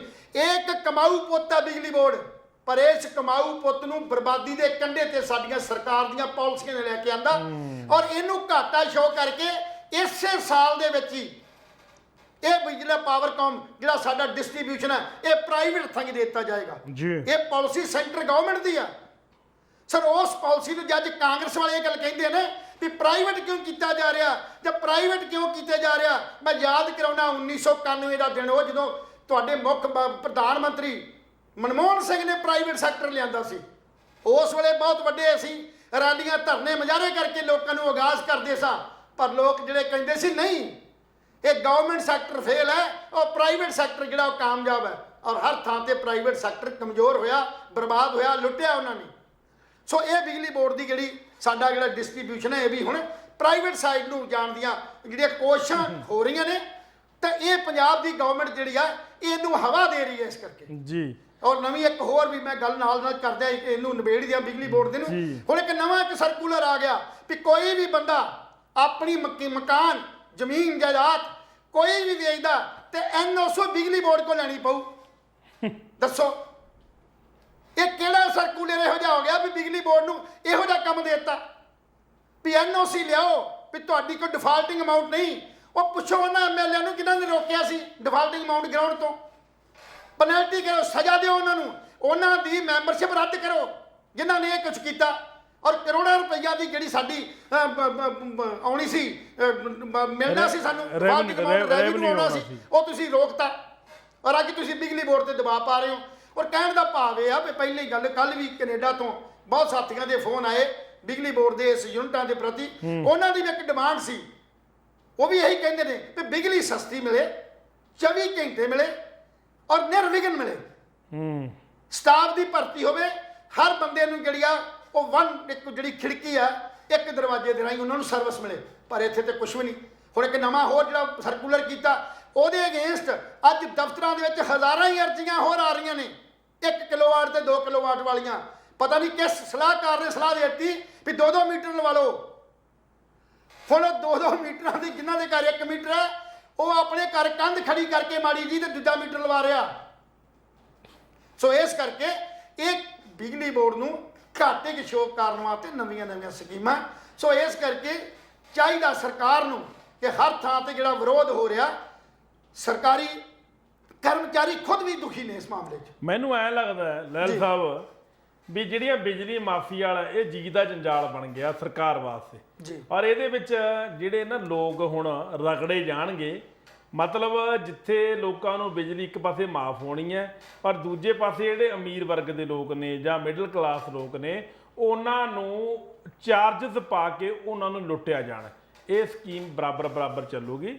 ਇੱਕ ਨੂੰ ਲੁੱਟਣਾ, ਦੂਜੇ ਨੂੰ ਛੱਡ ਦੇਣਾ। ਇਹ ਅਕਾਲੀ ਦਲ ਵੀ ਕਰਦਾ ਆ ਰਿਹਾ, ਇਹ ਕਾਂਗਰਸ ਨੇ ਵੀ ਕੀਤਾ ਸੀ, ਹੁਣ ਆਮ ਆਦਮੀ ਪਾਰਟੀ ਨੇ ਸ਼ੁਰੂ ਕੀਤਾ ਹੋਇਆ। ਖੈਰ, ਕਰੰਟ ਤਾਂ ਦੇਖੋ ਲੱਗ ਚੁੱਕਿਆ ਲੋਕਾਂ ਨੂੰ, ਕਰੰਟ ਪੰਜਾਬ ਸਰਕਾਰ ਨੂੰ ਵੀ ਲੱਗ ਗਿਆ। ਪੰਜਾਬ ਸਰਕਾਰ ਨੂੰ ਹੁਣ ਲੱਭ ਨਹੀਂ ਰਿਹਾ ਵੀ ਕਰੀਏ ਤਾਂ ਕਰੀਏ ਕੀ। ਹਾਲਾਂਕਿ ਹੋਣਾ ਇਹ ਚਾਹੀਦਾ ਸੀ ਵੀ ਜਿਹੜੇ ਮੰਤਰੀ ਲਾਏ ਨੇ, ਬਿਜਲੀ ਮੰਤਰੀ ਆਪਣਾ ਇਲੈਕਟ੍ਰੀਸਿਟੀ ਮਿਨਿਸਟਰ ਹੈ, ਇਹਨੂੰ ਕਿਸੇ ਪੁਰਾਣੇ ਜਿਹੜੇ ਮੰਤਰੀ ਸੀ ਇਲੈਕਟ੍ਰੀਸਿਟੀ ਦੇ ਜਾਂ ਪੁਰਾਣੇ IAS PCS ਸੀਗੇ ਜਾਂ ਚੀਫ ਹੋ ਗਿਆ, ਇਹਨਾਂ ਨਾਲ ਬਹਿ ਕੇ ਮੀਟਿੰਗ ਕਰਨੀ ਚਾਹੀਦੀ ਸੀ। ਪਹਿਲੀ ਗੱਲ ਤਾਂ ਇਹ ਹੈ ਵੀ ਸਾਡੇ ਕੋਲੇ ਮੰਨ ਲਓ ਹੁਣ ਆਪਣੇ ਘਰੇ ਕਿਲੋ ਦਾਲ ਹੈ ਹਨਾ, ਆਪਾਂ ਐਲਾਨ ਕਰੀਏ ਵੀ ਤੁਹਾਨੂੰ 20 ਕਿਲੋ ਦਾਲ ਬਣਨਾ, ਕਿ ਅਸੀਂ 20 ਕਿਲੋ ਦਾਲ ਕਿਵੇਂ ਬਣ ਦਿਆਂਗੇ? ਜੇ ਘਰ ਦੇ ਵਿੱਚ ਕਿਲੋ ਦਾਲ ਹੈ ਤਾਂ ਅਸੀਂ ਅੱਧਾ ਕਿਲੋ ਦਾਲ ਦੀ ਗੱਲ ਕਰਾਂਗੇ ਜਾਂ 3 ਪਾ ਦਾਲ ਦੀ ਗੱਲ ਕਰਾਂਗੇ ਵੀ ਚੱਲ ਪਾਈਆ ਬਚ ਜੂ 3 ਪਾ ਬਣ ਦਿਆਂਗੇ। ਅਸੀਂ ਕੀ ਕੀਤਾ, ਸਾਡੀ ਬੋਰੀ ਖਾਲੀ ਹੈ, ਕਟੋਰਾ ਅਸੀਂ ਚੱਕ ਕੇ ਭੀਖ ਮੰਗੇ ਬਣੇ ਪਏ ਆ, ਤੇ ਅਸੀਂ ਫਿਰ ਵੀ ਕਹਿੰਦੇ ਬਾਹਰ ਜਾ ਕੇ ਅਸੀਂ 100 ਰੁਪਈਆ ਦਾਨ ਦੇਵਾਂਗੇ। ਇਹ ਸ਼ਰਮ ਵਾਲੀ ਗੱਲ ਹੈ। ਸੋ ਕੇਜਰੀਵਾਲ ਸਾਹਿਬ ਨੇ ਨਾ ਭਗਵੰਤ ਮਾਨ ਨੇ ਇਹ ਗੱਲ ਸੋਚੀ ਨਹੀਂ, ਇਹ ਗੱਲ ਕਾਮੇਡੀ ਕਰ ਗਏ ਮੇਰੇ ਹਿਸਾਬ ਦੇ ਨਾਲ ਲਹਿਲ ਸਾਹਿਬ। ਬਿਲਕੁਲ ਤੁਸੀਂ ਗੱਲ ਸਹੀ ਕਹੀ ਹੈ। ਇੱਕ ਹਾਸਰਸ ਗੱਲ ਕਰ ਗਏ। ਜਿਵੇਂ ਇੱਕ ਚੀਜ਼ ਹੋਰ ਨੋਟ ਕੀਤੀ ਹੈ, ਜੀ ਜਿੱਤਣ ਤੋਂ ਪਹਿਲਾਂ ਭਗਵੰਤ ਮਾਨ ਚੁਟਕਲੇ ਬੋਲਦਾ ਸੀ, ਰੈਲੀਆਂ ਵਿੱਚ ਚੁਟਕਲੇ ਬੋਲਦਾ ਸੀ, ਬੈਠਾ ਚੁਟਕਲੇ ਬੋਲਦਾ ਸੀ, ਕਦੇ ਕਿਸੇ ਤੰਜ ਕੱਸਦਾ ਸੀ, ਕਦੇ ਮਜੀਠੀਏ ਨੂੰ ਫੜਦਾ ਸੀ। ਇਹ ਜਿੱਤਣ ਤੋਂ ਬਾਅਦ ਕਿਹੜੀ ਬਿਲਿਸ਼ੀ ਅੱਗੀ? ਜਿੱਤਣ ਤੋਂ ਬਾਅਦ ਤਾਂ ਉਹਨੇ ਇੱਕ ਚੁਟਕਲਾ ਹੀ ਨਹੀਂ ਬੋਲਿਆ। ਬਈ ਹੈ ਤਾਂ ਕਲਾਕਾਰੀ ਹੈ, ਨਹੀਂ ਹੈ ਤੇ ਇਹ ਵੀ ਚੁਟਕਲੇ ਜਿਹੜੇ ਬੋਲ ਰਿਹਾ ਰੋਜ਼। ਇਹ ਜਿਹੜਾ ਹੁਣ ਬਿਜਲੀ ਮਾਫ ਹੈ, ਮੈਨੂੰ ਇਹ ਲੱਗ ਰਿਹਾ ਭਗਵੰਤ ਜੀ ਇਹ ਵੀ ਚੁਟਕਲਾ ਹੀ ਸੀ ਵੀ ਬਿਜਲੀ ਮਾਫ ਕਰ ਦਿਆਂਗੇ। ਹਾਲਾਂਕਿ ਨਵਜੋਤ ਸਿੰਘ ਸਿੱਧੂ ਨੇ ਆਪਣੇ ਉਸ ਸਮੇਂ ਭਾਸ਼ਣ ਦੇ ਵਿੱਚ ਇਹ ਵੀ ਗੱਲ ਕਹੀ ਸੀ ਵੀ ਤੁਸੀਂ 1000 ਦਿਓਗੇ, ਅਸੀਂ 2000 ਰੁਪਏ ਜਨਾਨੀਆਂ ਨੂੰ ਦੇਵਾਂਗੇ, ਨਾਲ 8 ਸਿਲੰਡਰ ਗੈਸ ਦੇ ਫ੍ਰੀ ਦੇ ਦੇਵਾਂਗੇ। ਹੁਣ ਤੁਸੀਂ ਗੈਸ ਹੀ ਸਸਤੀ ਕਰ ਦਿਓ। ਦੇਖੋ ਰੌਲਾ ਕਿੱਥੇ ਹੈ? ਰੌਲਾ ਤੁਹਾਡੀ ਨੀਅਤ ਦੇ ਵਿੱਚ ਵੀ ਖੋਟ ਆ ਗਿਆ। ਖੋਟ ਕਿਉਂ ਆ ਗਿਆ? ਕਿਉਂਕਿ ਤੁਹਾਡੇ ਆਪ ਦੇ ਖਜ਼ਾਨੇ ਖਾਲੀ ਨੇ। ਤੁਸੀਂ MLA ਦੀਆਂ ਤਨਖਾਹਾਂ ਘਟਾਤੀਆਂ।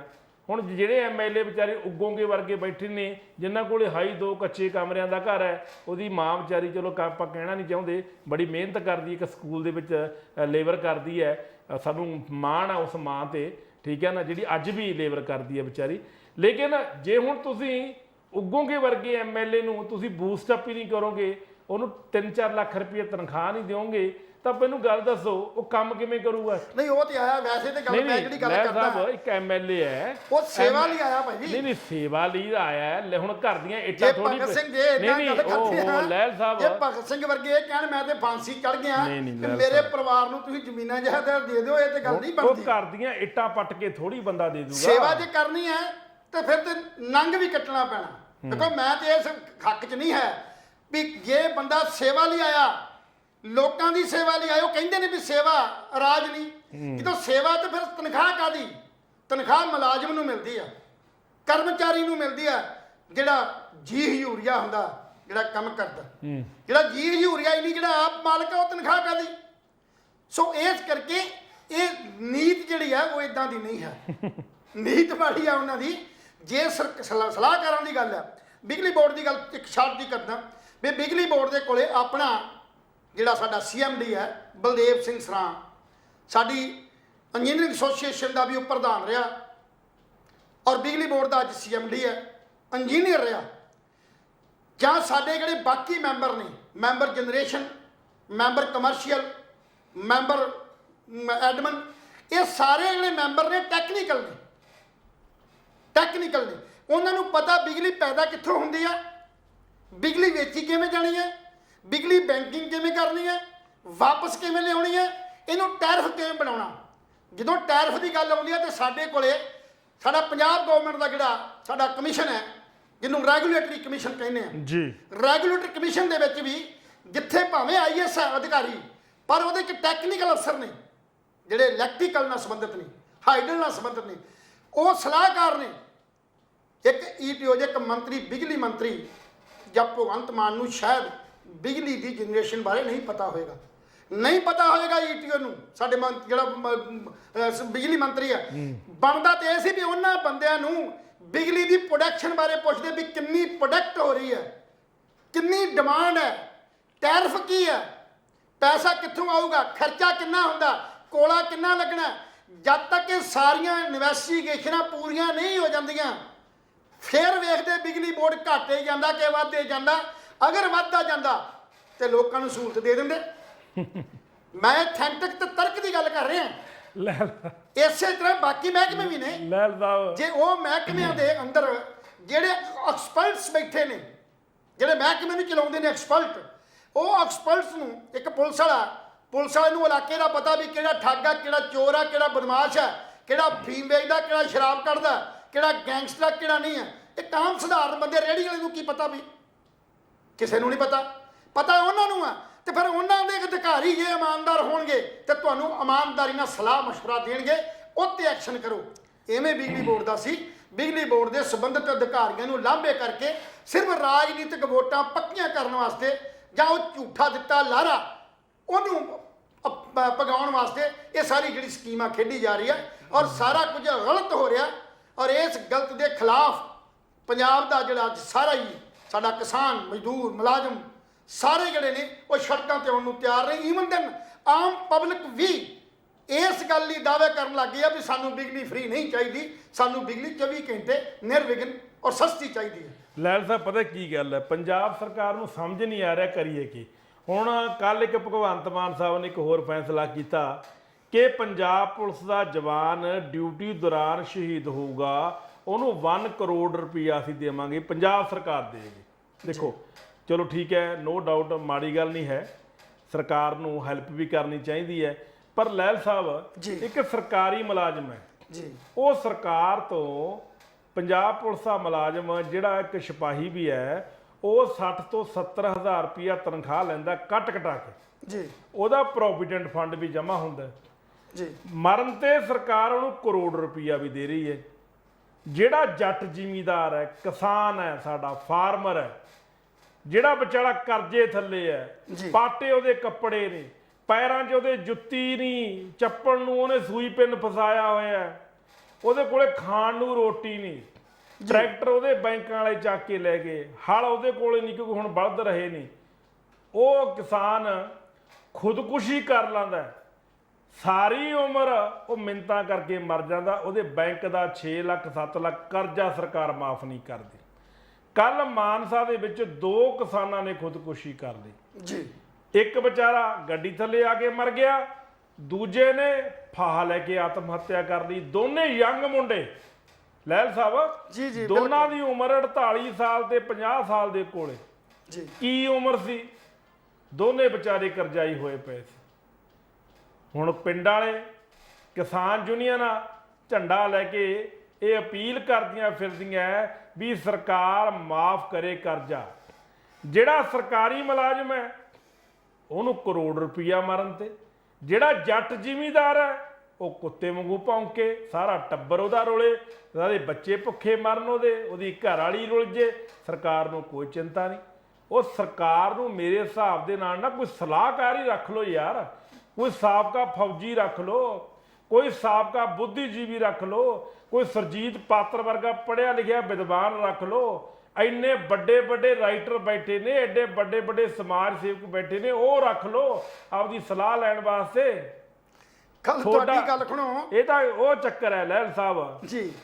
ਮੈਂ ਤਾਂ ਕਦੇ ਕਦੇ ਨਾ ਪੰਜਾਬ ਦੀ ਦਸ਼ਾ ਤੇ ਮੈਨੂੰ ਹਾਸਾ ਆਉਂਦਾ ਜੀ।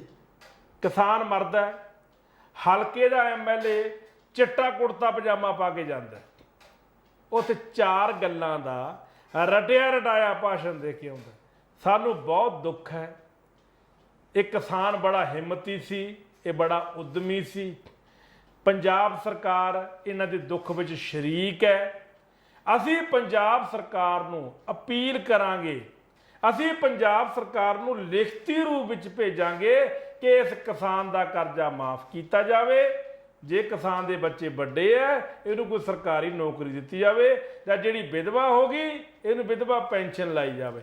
ਹੁਣ ਹੁੰਦਾ ਕੀ ਹੈ, ਐਮਐਲਏ ਦਾ ਗਿਆ ਝੂਠ ਮਾਰ ਕੇ ਨਿਕਲ ਗਿਆ, ਸਤਿ ਸ੍ਰੀ ਅਕਾਲ ਬੁਲਾਈ, ਜੀ ਜੀ ਜੀ ਜੀ ਜੀ ਕਰਕੇ ਹੋ ਗਿਆ। ਨਾ ਤਾਂ ਵਿਧਵਾ ਨੂੰ ਕਿਤੇ ਪੈਨਸ਼ਨ ਲੱਗਣੀ ਹੈ, ਨਾ ਮੁੰਡੇ ਨੂੰ ਨੌਕਰੀ ਮਿਲਣੀ ਹੈ, ਨਾ ਉਹਦਾ ਲੋਨ ਮਾਫ ਹੋਣਾ ਹੈ। ਉਹੀ ਤਹਿਸੀਲ, ਉਹੀ ਕਚਹਿਰੀਆਂ, ਉਹੀ ਐਸਡੀਐਮ, ਉਹੀ ਡੀਸੀ। ਉਹ ਬੀਬੀ ਵਿਚਾਰੀ ਉੱਥੇ ਰੋਂਦੀ ਰੋਂਦੀ ਇਹ ਸੋਚੀ ਜਾਂਦੀ ਹੈ ਵੀ ਚੱਲ ਇਹ ਤਾਂ ਮਰ ਗਿਆ, ਸਾਡਾ ਕਰਜ਼ਾ ਵੀ ਮਾਫ ਹੋ ਗਿਆ, ਸਾਡੇ ਮੁੰਡੇ ਨੂੰ ਨੌਕਰੀ ਵੀ ਮਿਲ ਗਈ, ਮੈਨੂੰ ਵਿਧਵਾ ਪੈਨਸ਼ਨ ਵੀ ਲੱਗ ਗਈ, ਚਲੋ ਸਾਡਾ ਗੁਜ਼ਾਰਾ ਹੁੰਦਾ ਰਹੂ। ਪਰ ਉਸ ਬੀਬੀ ਨੂੰ ਇਹ ਨਹੀਂ ਪਤਾ ਵੀ ਬੀਬੀ ਜਿਹੜਾ ਸਾਹਮਣੇ ਤੇਰੇ ਕਬੂਤਰ ਬੈਠਾ ਹੈ, ਇਹਦੀਆਂ ਅੱਖਾਂ ਬੰਦ ਨੇ, ਇਹਦੀ ਜ਼ੁਬਾਨ ਖੁੱਲੀ ਹੈ। ਬਿਲਕੁਲ ਲਹਿਲ ਸਾਹਿਬ, ਮੈਂ ਤਾਂ ਦੇਖੋ ਔਖਾ ਬਹੁਤ ਜ਼ਿਆਦਾ ਇਹਨਾਂ ਤੇ, ਤੁਸੀਂ ਕੀ ਕਹਿਣਾ ਚਾਹੁੰਦੇ? ਇਹ ਗੱਲ ਬਹੁਤ ਥਾਵਾਂ ਤੇ ਸਹੀ ਸਾਬਤ ਹੋਈ ਹੈ, ਕਿਉਂਕਿ ਸਰਕਾਰਾਂ ਜਿਹੜੀਆਂ ਨੇ ਇਲੈਕਸ਼ਨ ਦੇ ਦੌਰਾਨ, ਮੈਂ ਤਾਂ ਬਾਰ-ਬਾਰ ਕਰਦਾ ਵੀ ਉਸ ਵੇਲੇ ਵਾਅਦੇ ਹੁੰਦੇ ਨੇ, ਉਦੋਂ ਬਹੁਤ ਵੱਡੇ ਵਾਅਦੇ ਕੀਤੇ ਸੀ ਕਿਸਾਨਾਂ ਦੇ, ਜਿਹੜੇ 2 ਜਾਂ 4 ਕਿੱਲੇ ਵਾਲੇ ਕਿਸਾਨ ਨੇ ਉਹਨਾਂ ਦੇ ਕਰਜ਼ੇ ਜਿਹੜੇ ਮਾਫ ਕਰਤੇ ਜਾਣਗੇ, ਕੋਈ ਮਾਫ ਨਹੀਂ ਹੋਏ। ਖੁਦਕਸ਼ੀਆਂ ਕਦੇ ਨਹੀਂ ਉਹ ਕਹਿੰਦਾ ਰਿਹਾ ਇਹ ਭਗਵੰਤ ਮਾਨ ਜੀ ਸਾਡੇ, ਕੇਜਰੀਵਾਲ ਵੀ ਕਹਿੰਦਾ ਰਿਹਾ ਤੇ ਬੜਾ ਦੁੱਖ ਹੁੰਦਾ ਜਦੋਂ ਕਿਸਾਨ ਜਿਹੜਾ ਖੁਦਕਸ਼ੀ ਕਰਦਾ। ਸਾਡੇ ਰਾਜ 'ਚ ਕਦੇ ਖੁਦਕਸ਼ੀ ਨਹੀਂ ਹੋਏਗੀ। ਕੋਈ ਟੈਂਕੀ ਤੇ ਨਹੀਂ ਚੜੇਗਾ, ਕੋਈ ਬਿਜਲੀਆਂ ਦੇ ਟਾਵਰ ਤੇ ਨਹੀਂ ਚੜੇਗਾ। ਪਰ ਇਹ ਸਾਬਤ ਕਰਤਾ ਕੱਲ 2 ਕਿਸਾਨਾਂ ਨੇ ਜਦੋਂ ਆਤਮ ਹੱਤਿਆ ਕੀਤੀ ਹੈ, ਖੁਦਕਸ਼ੀ ਕੀਤੀ ਹੈ। ਇਹ ਤੋਂ ਪਹਿਲਾਂ ਵੀ ਹੋਈ। ਇਹ ਸਰਕਾਰ ਦੇ ਮੂੰਹ ਤੇ ਇੱਕ ਚਪੇੜ ਹੈ ਵੀ ਅੱਜ ਵੀ ਉਹ ਕਿਸਾਨ ਜਿਹੜੇ ਨੇ ਉਸੇ ਤਰ੍ਹਾਂ ਖੁਦਕਸ਼ੀਆਂ ਕਰ ਰਹੇ ਨੇ ਮਜਬੂਰੀ ਵਸ, ਕਿਉਂਕਿ ਭਗਵੰਤ ਮਾਨ ਨੇ ਕਿਹਾ ਸੀ ਜਦੋਂ ਸਾਡੀ ਸਰਕਾਰ ਆਈ ਕੋਈ ਕਿਸਾਨ ਖੁਦਕੁਸ਼ੀ ਨਹੀਂ ਕਰੂਗਾ। ਔਰ ਭਗਵੰਤ ਮਾਨ 2 ਕਿਸਾਨ ਮਰ ਗਏ, ਕੋਈ ਇੱਕ ਵੀ ਬਿਆਨ ਨਹੀਂ ਆਇਆ। ਇਹ ਭਗਵੰਤ ਮਾਨ ਨੇ ਉਸ ਵੇਲੇ ਵੀ ਗੱਲ ਕਹੀ ਸੀ, ਅਜੇ ਟੈਂਕੀਆਂ ਤੇ ਵੀ ਗੱਲ ਕਹੀ ਸੀ ਉਹਨੇ, ਤੇ ਮੁਲਾਜ਼ਮਾਂ ਦੀ ਟੈਂਕੀਆਂ ਤੇ ਵੀ ਲੋਕੀ ਚੜ ਰਹੇ ਨੇ। ਸੋ ਸਰਕਾਰ ਦੇ ਜਿਹੜੇ ਉਸ ਵੇਲੇ ਦੇ ਦਾਅਵੇ ਸੀ, ਉਸ ਵੇਲੇ ਦੀਆਂ ਗੱਲਾਂ ਸੀ, ਉਹ ਇੱਕ ਸੁਪਨੇ ਸੀ, ਤੇ ਅੱਜ ਉਹ ਸੁਪਨਾ ਖੁੱਲ ਗਿਆ। ਅੱਜ ਹਾਲਾਤ ਦਾ ਪਤਾ ਲੱਗ ਗਿਆ ਵੀ ਸਰਕਾਰ ਕਿਵੇਂ ਚਲਾਈ ਜਾਂਦੀ ਹੈ। ਕੱਲ ਮੈਨੂੰ ਉਹ ਸਾਡੇ ਸਤਨਾਮ ਸਿੰਘ ਹੋਣਾ ਨੇ, ਸੈਣੀ ਸਾਹਿਬ ਨੇ ਵੀ ਇੱਕ ਗੱਲ ਕੀਤੀ, ਜਿਵੇਂ ਗਿੱਲ ਸਾਹਿਬ ਨੇ ਗੱਲ ਕਹੀ ਹੈ ਵੀ ਕੋਈ ਸਲਾਹਕਾਰ ਰੱਖ ਲਓ, ਕੋਈ ਵਧੀਆ ਬੰਦੇ ਰੱਖ ਲਓ। ਉਹਦੀ ਇੱਕ ਗੱਲ ਸੀ ਵੀ ਲਹਿਲ ਸਾਹਿਬ ਤੁਸੀਂ ਰੋਜ਼ ਟੀਵੀ ਤੇ ਬੈਠਦੇ ਹੋ, ਸਲਾਹਾਂ ਦਿੰਦੇ ਹੋ, ਕਿ ਤੁਸੀਂ ਇਹ ਨਹੀਂ ਕਰ ਸਕਦੇ ਵੀ ਜਿੰਨੇ ਤੁਸੀਂ ਬੁੱਧੀਜੀਵੀ ਹੋ, ਜਿੰਨੇ ਤੁਸੀਂ ਜਰਨਲਿਸਟ ਹੋ, ਜਾਂ ਜਿੰਨੇ ਵੀ ਡਿਬੇਟਰ ਹੋ, ਮਨਜੀਤ ਸਿੰਘ ਵਰਗੇ ਜਾਂ ਹੋਰ ਕਈ ਇਹੋ ਜਿਹੇ ਸਿਆਣੇ ਬੰਦੇ ਜਿਹੜੇ ਟੈਲੀਵਿਜ਼ਨਾਂ ਤੇ ਬੈਠ ਕੇ ਡਿਬੇਟਾਂ ਤੇ ਕਰਦੇ ਹੋ, ਕਿ ਤੁਸੀਂ ਸਾਂਝ ਪੈਦਾ ਕਰਕੇ ਸਰਕਾਰ ਨੂੰ ਕੋਈ ਸਲਾਹ ਨਹੀਂ ਦੇ ਸਕਦੇ। ਮੈਂ ਗੱਲ ਕਹੀ ਸੀ, ਮੈਂ ਕਿਹਾ ਚੱਕੀ ਰਾਏ ਦਾ ਕੀ ਹੈ, ਸਲਾਹਾਂ ਤਾਂ ਅਸੀਂ ਦੇ ਸਕਦੇ ਹਾਂ, ਪਰ ਕੀ ਸਾਡੀਆਂ ਉਹ ਸਲਾਹਾਂ ਸਰਕਾਰ ਮੰਨੇਗੀ? ਸਾਡੀਆਂ ਤਜਵੀਜ਼ਾਂ ਮੰਨੇਗੀ? ਕਿਉਂਕਿ ਸਾਡੀਆਂ ਤਜਵੀਜ਼ਾਂ ਤੋਂ ਪਹਿਲਾਂ ਉੱਥੇ ਆਈਐਸ ਅਫਸਰ ਬੈਠੇ ਨੇ, ਬਹੁਤ ਵੱਡੇ ਸਲਾਹਕਾਰ ਬੈਠੇ ਨੇ, ਜਿਹੜੀਆਂ ਪੁੱਠੀਆਂ ਬਣਾਉਣ ਵਾਲੇ ਵੀ ਨੇ ਤੇ ਸਿੱਧੀਆਂ ਵਾਲੇ ਵੀ ਨੇ। ਸਰਕਾਰ ਸਿੱਧੀਆਂ ਵਾਲੇ ਨੂੰ ਕਦੇ ਨਹੀਂ ਤਰਜੀਹ ਦਿੰਦਾ, ਪੁੱਠੀਆਂ ਵਾਲੇ ਨੂੰ ਦਿੰਦਾ, ਜਿੱਥੇ ਸਰਕਾਰ ਨੂੰ ਕੋਈ ਬੈਨੀਫਿਟ ਹੋਵੇ। ਸੋ ਸਾਡੀਆਂ ਤਰਜੀਹਾਂ ਦਾ ਸਰਕਾਰ ਤੇ ਬਹੁਤ ਵੱਡਾ ਅਸਰ ਨਹੀਂ ਹੁੰਦਾ। ਸਾਡਾ ਅਸਰ ਅਸੀਂ ਕੀ ਚਾਹੁੰਦੇ ਹਾਂ? ਅਸੀਂ ਡਿਬੇਟਰ, ਜਰਨਲਿਸਟ, ਬੁੱਧੀਜੀਵੀ, ਸਾਡਾ ਇਹ ਕਾਰਜ ਹੈ ਕਿ ਅਸੀਂ ਲੋਕਾਂ ਨੂੰ ਜਾਗਰੂਕ ਕਰਨਾ, ਸਰਕਾਰ ਦੀਆਂ ਨੀਤੀਆਂ, ਸਰਕਾਰ ਦੇ ਕੰਮ, ਔਰ ਪੰਜਾਬ ਦੇ ਜਾਂ ਹਿੰਦੁਸਤਾਨ ਦੇ ਅੰਦਰ ਜੋ ਹਾਲਾਤ ਪੈਦਾ ਹੋ ਰਹੇ ਨੇ ਇਹਨਾਂ ਤੋਂ ਜਾਣੂ ਕਰਾਉਣਾ। ਜਾਣੂ ਕਰਾਉਣ ਦੇ ਨਾਲ ਨਾਲ ਅਸੀਂ ਰਾਜਨੀਤਿਕ ਤੌਰ ਤੇ ਸਿਆਣੇ ਬਣਾਉਣਾ, ਉਹਨਾਂ ਨੂੰ ਸੂਝਵਾਨ ਬਣਾਉਣਾ, ਇਹ ਦੱਸਣ ਵਾਸਤੇ ਵੀ ਸਾਡੇ ਦੋਸਤ ਕੌਣ ਨੇ ਤੇ ਸਾਡੇ ਦੁਸ਼ਮਣ ਕੌਣ ਨੇ। ਇਹ ਕਹਿੰਦੇ ਕੁਛ ਨੇ ਤੇ ਕਰਦੇ ਕੁਛ ਨੇ। ਇਸ ਗੱਲ ਦੀ ਸਤਨਾਮ ਸਿੰਘਾਂ ਨੂੰ ਮੈਂ ਗੱਲ ਕਹੀ, ਵੀ ਸਰ ਤੁਹਾਡੀ ਗੱਲ ਬਿਲਕੁਲ ਜਾਇਜ਼ ਹੈ, ਅਸੀਂ ਉਸ ਗੱਲ ਤੇ ਫੁੱਲ ਚੜਾਉਣ ਨੂੰ ਤਿਆਰ ਹਾਂ, ਪਰ ਸਰਕਾਰਾਂ ਜਿਹੜੀਆਂ ਨੇ ਉਹ ਚੰਗੀਆਂ ਤੇ ਨੇਕ ਸਲਾਹਾਂ ਲੈਣ ਲਈ ਸਹਿਮਤ ਹੀ ਨਹੀਂ ਹੈ। ਸੋ ਇਸੇ ਕਰਕੇ ਅੱਜ ਜੇ ਕਿਸਾਨ ਜਿਹੜਾ ਉਹ ਖੁਦਕੁਸ਼ੀ ਕਰ ਰਿਹਾ, ਜਿੱਥੋਂ ਤੱਕ ਮੁਆਵਜ਼ੇ ਦੀ ਗੱਲ ਆਉਂਦੀ ਹੈ ਨਾ, ਜਦੋਂ ਚਾਹੇ ਉਹ ਪੁਲਿਸ ਕਰਮਚਾਰੀ ਹੈ ਚਾਹੇ ਮੁਲਾਜ਼ਮ ਕਰਮਚਾਰੀ ਆ, ਇੱਕ ਵਕਤ ਸੀ ਜਦੋਂ ਪੰਜਾਬ ਦੇ ਦੌਰ ਦੇ ਅੰਦਰ ਕਾਲਾ ਦੌਰ ਸ਼ੁਰੂ ਹੋਇਆ ਸੀ, ਜਿਹਨੂੰ ਖਾੜਕੂਵਾਦ ਦੌਰ ਕਹਿੰਦੇ ਆ। ਉਸ ਦੌਰ 'ਚ ਇਹ ਗੱਲਾਂ ਬੜੀਆਂ ਢੁੱਕਦੀਆਂ ਸੀ, ਕਿਉਂਕਿ ਉਸ ਵੇਲੇ ਵਾਕਿਆ ਹੀ ਜਿਹੜੇ ਨੌਜਵਾਨ ਮੁੰਡੇ ਜਾਂ ਬਾਹਰਲੇ ਹੋਰਨਾਂ ਸੂਬਿਆਂ ਜਿੱਥੇ ਅਜੇ ਵੀ ਖਾੜਕੂਵਾਦ ਭਾਰੂ ਹੈ, ਸੋ ਉਹਨਾਂ ਥਾਵਾਂ ਤੇ ਜਦੋਂ ਕੋਈ ਬੰਦਾ ਇਸ ਢੰਗ ਨਾਲ ਆਪਣੀ ਜਾਨ ਲੜ ਕੇ ਕੁਰਬਾਨ ਕਰਦਾ ਸੀ ਤੇ ਸਰਕਾਰ ਮੁਆਵਜ਼ੇ ਦਿੰਦੀ ਸੀ। ਇੱਥੇ ਤੇ ਅੱਜ ਜਿਹੜੇ ਪੁਲਿਸ ਵਾਲੇ ਆਪਸੀ ਲੜ ਲੜ ਕੇ ਮਰ ਰਹੇ ਨੇ, ਇੱਕ ਦੂਜੇ ਨੂੰ ਬੰਦੂਕਾਂ ਨਾਲ ਗੋਲੀਆਂ ਦੇ ਕੇ ਕਰਕੇ ਮਰ ਰਹੇ ਨੇ। ਇੱਕ ਇਕੱਲਾ ਹੀ ਜਿਹੜਾ ਉਹ ਪੁਲਿਸ ਡਿਪਾਰਟਮੈਂਟ ਨਹੀਂ ਹੈ ਜਿਹੜਾ ਦੇਸ਼ ਲਈ ਕੁਰਬਾਨ ਹੁੰਦਾ ਜਾਂ ਦੇਸ਼ ਲਈ ਲੜਦਾ, ਉਹ 'ਚ ਬਿਜਲੀ ਕਰਮਚਾਰੀ ਵੀ ਆ, ਉਹ 'ਚ ਟੀਚਰ ਵੀ ਨੇ, ਉਹ 'ਚ ਹੋਰਨਾਂ ਮਹਿਕਮਿਆਂ ਦੇ ਕਰਮਚਾਰੀ ਵੀ ਨੇ ਜਿਹੜੇ ਆਪਣਿਆਂ ਮਹਿਕਮਿਆਂ ਪ੍ਰਤੀ ਤੇ ਲੋਕਾਂ ਪ੍ਰਤੀ ਬੜੇ ਸੂਝਵਾਨ ਨੇ ਔਰ ਮਿਹਨਤ ਨਾਲ ਕੰਮ ਕਰਦੇ ਨੇ। ਉਹਨਾਂ ਵਾਸਤੇ ਸਰਕਾਰ ਦੀ ਪਾਲਿਸੀ ਕੀ ਹੋਏਗੀ? ਜ਼ਿਮੀਂਦਾਰਾਂ ਵਾਸਤੇ ਜਿਨ੍ਹਾਂ ਨੇ ਢਿੱਡ ਪਾਲਣਾ, ਸਾਡਾ ਜਿਹੜਾ ਅੰਨ ਪੈਦਾ ਕਰਦੇ ਨੇ ਜੀ, ਸਾਰੀ ਦੁਨੀਆ ਦੇ ਹਿੰਦੁਸਤਾਨ ਨੂੰ ਪਾਲਦੇ ਨੇ। 80% ਲੋਕ ਪੰਜਾਬ ਦੇ ਖੇਤੀ ਆਧਾਰਿਤ ਸੂਬਾ ਹੈ, ਇੱਥੇ ਕੰਮ ਕਰਦੇ ਨੇ, ਉਹਨਾਂ ਵਾਸਤੇ ਮੁਆਵਜ਼ੇ ਦੀ ਕੀ ਗੱਲ ਨਹੀਂ ਕੀਤੀ? ਜਨਮ ਦਿਨ ਸਾਰਿਆਂ ਦੇ ਆਉਂਦੇ ਨੇ, ਕਿਸੇ ਵੀ ਮਹਿਕਮੇ 'ਚ ਕਰਮਚਾਰੀ ਹੈ ਜਾਂ ਕਿਸਾਨ ਹੈ ਜਾਂ ਕੋਈ, ਜਨਮ ਦਿਨ ਸਾਰਿਆਂ ਦੇ ਹੈ, ਪਰ ਇੱਕ ਪੁਲਿਸ ਵਾਲੇ ਨੂੰ ਜਨਮ ਦਿਨ ਤੇ ਵਧਾਈਆਂ ਦੇਣ ਦੀ ਕੀ ਲੋੜ ਸੀ? ਹੈ ਪੁੱਠੇ ਫੈਸਲੇ। ਜਦੋਂ ਕਿ ਇਹਦਾ ਮਤਲਬ ਜਦੋਂ ਕਿ ਪੁਲਿਸ ਸਭ ਤੋਂ ਬਦਨਾਮ ਹੈ। ਇਹ ਗੱਲ ਸਪਸ਼ਟ ਹੈ, ਕਿਉਂਕਿ ਪੁਲਿਸ ਡਿਪਾਰਟਮੈਂਟ ਨੂੰ ਕਿਉਂ ਹਲਾਸ਼ੇਰੀ ਦਿੱਤੀ ਜਾ ਰਹੀ ਹੈ, ਇਹਦੇ ਪਿੱਛੇ ਬਹੁਤ ਵੱਡੇ ਕਾਰਨ ਹੁੰਦੇ ਨੇ। ਉਹ ਕੀ ਕਾਰਨ ਨੇ? ਉਹ ਇਹ ਕਾਰਨ ਨੇ ਵੀ ਜਦੋਂ ਵੀ ਸਰਕਾਰਾਂ ਦੇ ਖਿਲਾਫ, ਹੁਕੂਮਤ ਦੇ ਖਿਲਾਫ, ਜ਼ਬਰ ਦੇ ਖਿਲਾਫ, ਮਹਿੰਗਾਈ ਦੇ ਖਿਲਾਫ ਇਹ ਲੋਕੀ ਮੂਵਮੈਂਟ ਵਾਸਤੇ ਉੱਠਣਗੇ, ਸੰਘਰਸ਼ ਕਰਨਗੇ, ਰੈਲੀਆਂ ਧਰਨੇ ਕਰਨਗੇ, ਮੁਜ਼ਾਹਰੇ ਤੇ ਹੜਤਾਲਾਂ ਕਰਨਗੇ ਆਪਣੇ ਹੱਕਾਂ ਨੂੰ ਪਾਉਣ ਲਈ, ਆਪਣੇ ਜਮਹੂਰੀ ਹੱਕ ਲੈਣ ਵਾਸਤੇ, ਤੇ ਉਸ ਵੇਲੇ ਪੁਲਿਸ ਕੰਮ ਆਏਗੀ ਇਹਨਾਂ ਦੀ। ਔਰ ਲੋਕਾਂ ਨੂੰ ਖਦੇੜਨ ਲਈ, ਲੋਕਾਂ ਨੂੰ ਜੇਲੀ ਟੱਕਣ ਲਈ, ਲੋਕਾਂ ਦੀ ਆਵਾਜ਼ ਬੰਦ ਕਰਨ ਵਾਸਤੇ ਇਹਨਾਂ ਕੋਲੇ ਸਿਰਫ ਤੇ ਸਿਰਫ ਇੱਕ ਪੁਲਿਸ ਦਾ ਅਦਾਰਾ ਹੁੰਦਾ। ਔਰ ਉਸੇ ਕਰਕੇ ਹੀ ਪੁਲਿਸ ਨੂੰ ਜਿਹੜੀਆਂ ਇੰਨੀਆਂ ਵੱਡੀਆਂ ਰਿਆਇਤਾਂ ਔਰ ਇੰਨੀਆਂ ਵੱਡੀਆਂ ਹਲਾਸ਼ੇਰੀਆਂ ਦਿੱਤੀਆਂ ਜਾਂਦੀਆਂ। ਇਹ ਆਧਾਰ ਹੈ। ਹਮੇਸ਼ਾ ਹੀ ਹਕੂਮਤ, ਅੱਜ ਨਹੀਂ, ਇਹ ਬਹੁਤ ਪਹਿਲਾਂ ਸਦੀਆਂ ਤੋਂ ਜਦੋਂ ਦਾ ਮਨੁੱਖ ਧਰਤੀ ਤੇ ਪੈਦਾ ਹੋਇਆ, ਜਦੋਂ ਵਿਕਾਸ ਕਰਨਾ ਸ਼ੁਰੂ ਕੀਤਾ, ਤੇ ਹਮੇਸ਼ਾ ਹੀ ਉੱਥੋਂ ਦੇ ਸੂਬੇ, ਉੱਥੋਂ ਦੇ ਜਿਹੜੇ ਸੂਬੇਦਾਰ ਸੀ ਨਾ, ਜਾਂ ਉੱਥੋਂ ਦੇ ਜਿਹੜੇ ਤਾਕਤਵਰ ਲੋਕ ਸੀ, ਜਾਂ ਜਿਨ੍ਹਾਂ ਕੋਲ ਹਕੂਮਤਾਂ ਹੁੰਦੀਆਂ ਸੀ, ਵਜ਼ਾਰਤਾਂ ਹੁੰਦੀਆਂ ਸੀ, ਉਹਨਾਂ ਦਾ ਇਹ ਨਜ਼ਰੀਆ ਹੀ ਸੀ ਵੀ ਆਪਣੇ ਤੋਂ ਥੱਲੇ ਨੂੰ ਦਬਾਉਣ ਵਾਸਤੇ ਲੱਠ ਮਾਰ ਰੱਖਣੇ। ਹੌਲੀ ਹੌਲੀ ਰੂਪ ਬਦਲਦਾ ਗਿਆ, ਰੂਪ ਬਦਲਦਾ ਅੱਜ ਫੌਜ ਤੇ ਪੁਲਿਸ ਤੇ ਆ ਕੇ ਟਿਕ ਗਿਆ। ਸੋ ਇਹ ਸਰਕਾਰ ਦੀ ਇੱਕ ਥੰਮ ਹੈ ਸਾਡੀ ਆਵਾਜ਼ ਬੰਦ ਕਰਨ ਵਾਸਤੇ। ਆਮ ਤੌਰ ਤੇ ਕਦੇ ਵੀ ਤੁਸੀਂ ਫੋਨ ਕਰ ਲਓ ਕਿਸੇ ਪੁਲਿਸ ਨੂੰ, ਅਦਾਰੇ ਨੂੰ, ਕਦੇ ਨਹੀਂ ਆਉਣਗੇ, ਪਰ ਜਦੋਂ ਕਿਤੇ ਦੰਗੇ ਜਾਂ ਇੱਦਾਂ ਹੋਣਗੇ, ਭਾਵੇਂ ਉਹ ਸਰਕਾਰ ਦੇ ਖਿਲਾਫ ਸੱਚੀ ਆਵਾਜ਼ ਹੁੰਦੀ ਹੈ, ਪਰ ਸਰਕਾਰ ਉਹਨਾਂ ਨੂੰ ਇਹ ਕਹਿ ਕੇ ਦਿੰਦੀ ਆ ਵੀ ਤੁਹਾਨੂੰ ਅਧਿਕਾਰ ਕੋਈ ਨਹੀਂ। ਇੱਥੇ ਤਾਂ ਸੁਪਰੀਮ ਕੋਰਟ ਤੋਂ ਇੱਕ ਹੀ ਆਸ ਸੀ, ਸੁਪਰੀਮ ਕੋਰਟ ਤੇ ਹਾਈ ਕੋਰਟਾਂ ਤੋਂ ਇਹ ਆਸ ਹੁੰਦੀ ਹੈ ਵੀ ਆਵਾਜ਼ ਦੀ ਗੱਲ ਕਰਨ। ਉੱਥੇ ਤੇ ਇਹ ਵੀ ਸਰਕਾਰ ਦੇ ਥੱਲੇ ਰਹਿ ਕੇ ਉਹ ਵੀ ਫੈਸਲੇ ਦੇ ਰਹੀਆਂ ਵੀ ਸਰਕਾਰਾਂ ਜਿਹੜੀਆਂ ਗੈਰ ਕਾਨੂੰਨੀ ਨੇ, ਜਦੋਂ ਕਿ ਹੱਕ ਦੀ ਗੱਲ ਕਰਦੀਆਂ ਨੇ। ਲੋਕਾਂ ਨੂੰ ਰੈਲੀਆਂ, ਧਰਨੇ, ਮੁਜ਼ਾਹਰੇ ਕਰਨ ਦਾ ਕੋਈ ਚਾਅ ਨਹੀਂ ਚੜਿਆ, ਉਹ ਮਜਬੂਰੀ ਬਸ। ਜਦੋਂ ਸਰਕਾਰ ਦੇ ਕੰਨਾਂ ਤੱਕ ਉਹਨਾਂ ਦੀ ਆਵਾਜ਼ ਨਹੀਂ ਪਹੁੰਚਦੀ ਤੇ ਉਹ ਸੰਘਰਸ਼ ਦਾ ਰਾਹ ਅਡਾਪਟ ਕਰਦੇ ਨੇ। ਸਾਨੂੰ ਕਾਨੂੰਨੀ ਸੰਵਿਧਾਨਕ ਹੱਕ ਹੈ, ਸਾਨੂੰ ਲੜ ਕੇ ਅਸੀਂ 1886 ਤੋਂ ਲੈ ਕੇ ਹੁਣ ਤੱਕ ਲੜਦੇ ਆਏ ਹਾਂ, ਔਰ ਇੱਥੇ ਕੁਰਬਾਨੀਆਂ ਦਿੱਤੀਆਂ ਨੇ ਬਹੁਤ ਵੱਡੀਆਂ ਸੀ, ਖੂਨ ਵਹਾਏ ਨੇ ਆਪਾਂ, ਔਰ ਉਹ ਖੂਨ ਵਹਾ ਕੇ ਅਸੀਂ ਇਹ ਰਾਈਟ ਲਿਆ ਸੀ, ਹੱਕ ਲਿਆ ਸੀ। ਪਰ ਅੱਜ ਦੀਆਂ ਸਰਕਾਰਾਂ ਸਾਡਾ ਹੱਕ ਖੋਣ ਨੂੰ ਤਿਆਰ ਹੋ ਗਈਆਂ।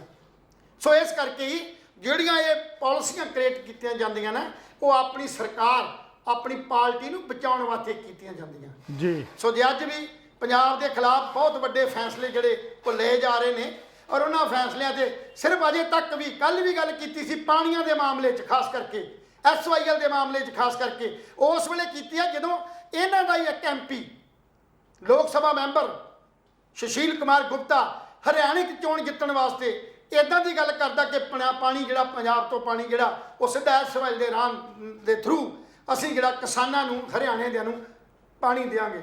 ਅਜੇ ਤੱਕ ਕੇਜਰੀਵਾਲ ਸਾਹਿਬ ਵੱਲੋਂ ਜਾਂ ਪਾਰਟੀ ਲੈਵਲ ਦੇ ਉੱਤੋਂ ਅਜੇ ਤੱਕ ਵੀ ਇਹਦੇ ਖਿਲਾਫ ਇੱਕ ਵੀ ਬਿਆਨ ਨਹੀਂ ਆਇਆ, ਭਗਵੰਤ ਦਾ ਬਿਆਨ ਨਹੀਂ ਆਇਆ। ਹਾਂ ਚੀਮਾ ਸਾਹਿਬ ਦਾ ਜ਼ਰੂਰ ਬਿਆਨ ਹੈ, ਉਹ ਸਰਕਾਰ ਤੌਰ ਤੇ, ਕਿਉਂਕਿ ਉਹ ਵਿੱਤ ਮੰਤਰੀ ਸਰਕਾਰ ਦੇ ਨੇ, ਆਮ ਆਦਮੀ ਪਾਰਟੀ ਦੇ ਪਲੇਟਫਾਰਮ ਜੀ ਕਦੇ ਸਮਾਂ ਹੋ ਫੋਨ ਗਿਆ ਲਿਆ। ਲੈਲ ਸਾਹਿਬ। ਸੋ ਦੂਸਰੇ ਪਾਸੇ ਆਮ ਆਦਮੀ ਪਾਰਟੀ ਨੇ, ਕੇਜਰੀਵਾਲ ਨੇ ਕੁਝ ਹੋਰ ਆਵਾਜ਼ਾਂ ਦਬਾਉਣ ਵਾਸਤੇ ਵੀ ਐਕਸ਼ਨ ਲਏ ਨੇ, ਜਿਵੇਂ ਕੁਮਾਰ ਵਿਸ਼ਵਾਸ ਹੈ, ਹਲਕਾ ਲਾਂਬਾ ਹੈ। ਸੋ ਜਿਹੜੇ ਵੀ ਕਦੇ ਸਰਕਾਰ ਦੇ ਕਿਸੇ ਤਣਜ ਦੇ ਉੱਤੇ, ਕਿਸੇ ਗੱਲ ਦੇ ਉੱਤੇ ਉਹ ਗੱਲ ਕਹਿੰਦਾ ਭਗਵੰਤ ਮਾਨ ਨੂੰ ਮੈਂ ਪਾਰਟੀ ਜੁਆਇਨ ਕਰਾਈ ਸੀ, ਉਹ ਵਕਤ ਯਾਦ ਕਰੇ ਭਗਵੰਤ ਮਾਨ, ਮੈਂ ਉਹਨੂੰ ਜੁਆਇਨ ਕਰਾਉਣ ਗਿਆ ਸੀ, ਤੇ ਅੱਜ ਮੈਂ ਭਗਵੰਤ ਮਾਨ ਨੂੰ ਇਹ ਗੱਲ ਕਹਿਣਾ ਵੀ ਕੇਜਰੀਵਾਲ ਇਮਾਨਦਾਰ ਨਹੀਂ ਆ, ਉਹ ਧੋਖੇਧੜੀ ਕਰਨ ਵਾਲਾ ਬੰਦਾ ਹੈ। ਸੋ ਜੋ ਵੀ ਕਦਮ ਚੁੱਕਣਾ ਸੋਚ ਸਮਝ ਕੇ ਚੁੱਕੇ, ਤੇ ਉਹਦੀ ਸਜ਼ਾ ਜਿਹੜੀ ਉਹਨੂੰ ਮਿਲੀ, ਉਹ ਸਜ਼ਾ ਪਰਚਾ ਦਰਜ ਹੋ ਗਿਆ। ਔਰ ਨਵਜੋਤ ਸਿੰਘ ਸਿੱਧੂ ਹੋਣੀ ਜਿਹੜੇ ਆਪ ਇਹ ਕੁਝ ਕਰਦੇ ਰਹੇ ਨੇ ਖਿਲਾਫ ਲੋਕਾਂ ਦੇ, ਉਹ ਅੱਜ ਉਹਦੇ ਦੇ ਹੱਕ 'ਚ ਗੱਲ ਕਰ ਰਹੇ ਪਏ ਸੀ, ਹਲਕਾ ਲਾਂਬਾ ਦੇ ਹੱਕ 'ਚ ਜਿਹੜੇ ਉਹ ਚੱਲਾਂਗੇ ਜੀ। ਸੋ ਕਹਿਣ ਦਾ ਮੇਰਾ ਭਾਵ, ਇਹ ਸਿਸਟਮ ਜਿਹੜਾ ਜਦ ਤੱਕ ਸਿਸਟਮ 'ਚ ਸੁਧਾਰ ਨਹੀਂ ਆਉਂਦਾ ਉਦੋਂ ਤੱਕ ਇਹ ਕਦੇ ਵੀ ਮਤਲਬ ਜਿਹੜਾ ਹੈਗਾ ਉਹ ਨਹੀਂ ਐਨਾਲਿਸਿਸ ਕਰ ਸਕਦੇ ਵੀ ਚੰਗਾ ਕੌਣ ਤੇ ਮਾੜਾ ਕੌਣ। ਸਾਨੂੰ ਤਾਂ ਐਂ ਲੱਗਦਾ ਜਿਹੜੀ ਜਿਸ ਢੰਗ ਨਾਲ ਪਾਰਟੀ ਅਸੀਂ ਵਧੀਆ ਚੁਣੀ ਸੀ, ਉਹ ਪਾਰਟੀ ਦਾ ਕਿਰਦਾਰ ਹੌਲੀ ਹੌਲੀ ਜਿਹੜਾ ਲੋਕਾਂ 'ਚ ਉਹ ਖੁੱਸਦਾ ਜਾ ਰਿਹਾ, ਲੋਕ ਜਿਹੜੇ ਸੋਚਣ ਲਈ ਮਜਬੂਰ ਹੁੰਦੇ ਜਾ ਰਹੇ ਨੇ। ਇਹ ਗੱਲ ਵੀ ਲੋਕਾਂ ਨਾਲ ਕਈ ਵਾਰ ਅਸੀਂ ਸਹਿਮਤ ਹੋਏ ਹਾਂ ਕਿ ਅਜੇ ਬਹੁਤ ਥੋੜਾ ਸਮਾਂ ਹੋਇਆ, ਕਹਿੰਦੇ ਨੇ ਦਿਨ ਹਫ਼ਤੇ ਤੇ ਸਾਲ ਲੰਘ ਜਾਣਗੇ, ਫਿਰ ਪਛਤਾਉਣ ਦਾ ਕੋਈ ਫਾਇਦਾ ਨਹੀਂ। ਔਰ ਇਸੇ ਕਰਕੇ ਅਸੀਂ ਉਸ ਵੇਲੇ ਵੀ ਜ਼ੋਰ ਦਿੱਤਾ ਸੀ ਵੀ ਜਿਹੜਾ ਮੈਨੀਫੈਸਟੋ ਤੁਸੀਂ ਬਣਾਇਆ ਇਹਨੂੰ ਕਾਨੂੰਨੀ ਦਸਤਾਵੇਜ਼ ਮੰਨ ਲਿਆ ਜਾਵੇ। ਤਾਂ ਕਿਹਾ ਸੀ, ਜਿਵੇਂ ਅੱਜ ਤੁਸੀਂ ਅਲੱਗ-ਅਲੱਗ ਥਾਵਾਂ ਤੇ ਬਿਆਨ ਬਦਲਦੇ ਫਿਰਦੇ ਹੋ, ਇਸੇ ਕਰਕੇ ਅਸੀਂ ਕਿਹਾ ਸੀ ਵੀ ਕਾਨੂੰਨੀ ਦਸਤਾਵੇਜ਼, ਉਹ ਮੈਨੀਫੈਸਟੋ ਜਿੱਥੋਂ 7 ਗਰੰਟੀਆਂ ਦਿੱਤੀਆਂ, ਉਹ ਗਰੰਟੀਆਂ ਨੂੰ ਪ੍ਰਵਾਨਨ ਤੌਰ ਤੇ ਕੋਰਟ ਦੇ ਥਰੂ ਅਧਿਕਾਰਤ ਕੀਤਾ ਜਾਵੇ। ਅਗਰ 1 ਸਾਲ ਦੇ ਵਿੱਚ ਜਾਂ 1.5 ਸਾਲ ਦੇ ਵਿੱਚ ਤੁਸੀਂ ਇਹਨਾਂ ਤੇ ਪੂਰੇ ਨਹੀਂ ਉਤਰੇ, ਖਜ਼ਾਨਾ ਨਹੀਂ ਭਰਿਆ, ਤੇ ਆਪਣੇ ਆਪ ਹੀ ਤੁਸੀਂ ਵਿਧਾਨ ਸਭਾ 'ਚ ਜਾ ਕੇ ਰਿਜ਼ਾਈਨ ਕਰ ਦਿਓ ਵੀ ਸਾਥੋਂ ਜੀ ਸਮਾਂ ਹੋ ਗਿਆ ਲੈਲ ਸਾਹਿਬ। ਜੀ ਦੋਸਤੋ, ਅੱਜ ਕੁਝ ਸੁਰਖੀਆਂ ਤੇ ਆਪਾਂ ਨਜ਼ਰ ਮਾਰਦੇ ਹਾਂ। ਲੁਧਿਆਣਾ ਵਿੱਚ ਝੁੱਗੀਆਂ ਨੂੰ ਅੱਗ ਲੱਗਣ ਕਾਰਨ 5 ਬੱਚਿਆਂ ਸਮੇਤ 7 ਜੀਆਂ ਦੀ ਜਿਹੜੀ ਮੌਤ ਹੈ ਉਹ ਹੋ ਚੁੱਕੀ ਹੈ। ਉਧਰੋਂ ਦਿੱਲੀ ਦੇ ਵਿੱਚ 400 ਸਾਲਾ ਪ੍ਰਕਾਸ਼ ਪੁਰਬ ਨੂੰ ਸਮਰਪਿਤ ਇੱਕ ਬਹੁਤ ਵੱਡਾ ਸਮਾਗਮ ਕਰਾਇਆ ਗਿਆ ਸਿੱਖ ਕੌਮ ਨੇ, ਜਿੱਥੇ ਪੰਜਾਬ ਦੇ ਭਾਰਤ ਦੇ ਗ੍ਰਹਿ ਮੰਤਰੀ ਅਮਿਤ ਸ਼ਾਹ ਉਚੇਚੇ ਤੌਰ ਤੇ ਹਾਜ਼ਰ ਹੋਏ। 200 ਤੋਂ ਇੱਕ ਬਰੈਂਪਟਨ ਦੇ ਵਿੱਚ ਇੱਕ ਹੋਰ ਪੰਜਾਬੀ ਦੀ ਉਹਦੇ ਘਰ ਦੇ ਗੈਰਾਜ ਵਿੱਚੋਂ ਲਾਸ਼ ਮਿਲਣ ਦੇ ਨਾਲ ਸਨਸਨੀ ਹੋ ਗਈ। ਸੋ ਪੰਜਾਬੀ ਬੱਚਿਆਂ ਦਾ ਕੈਨੇਡਾ ਦੀ ਧਰਤੀ ਤੇ ਮਰਨ ਦਾ ਸਿਲਸਿਲਾ ਰੁਕਣ ਦਾ ਨਾਮ ਨਹੀਂ ਲੈ ਰਿਹਾ। ਅਸੀਂ ਵੀ ਗਹਿਰੇ ਦੁੱਖ ਦਾ ਪ੍ਰਗਟਾਵਾ ਕਰਦੇ ਹਾਂ। ਤੁਹਾਨੂੰ ਸਾਡੀ ਅੱਜ ਦੀ ਚਰਚਾ ਕਿਸ ਤਰ੍ਹਾਂ ਦੀ ਲੱਗੀ? ਆਪਣੇ ਵਿਚਾਰ, ਆਪਣੇ ਸੁਝਾਅ ਸਾਨੂੰ ਜ਼ਰੂਰ ਦੇ ਦਿਆ ਕਰੋ। ਕੱਲ ਫਿਰ ਮਿਲਾਂਗੇ ਕਿਸੇ ਨਵੀਂ ਚਰਚਾ ਦੇ ਨਾਲ, ਕਿਸੇ ਨਵੇਂ ਕਰੰਟ ਦੇ ਨਾਲ। ਤਦ ਤੱਕ ਲਈ ਸਾਨੂੰ ਇਜਾਜ਼ਤ ਦਿਓ। ਰੱਬ ਰਾਖਾ।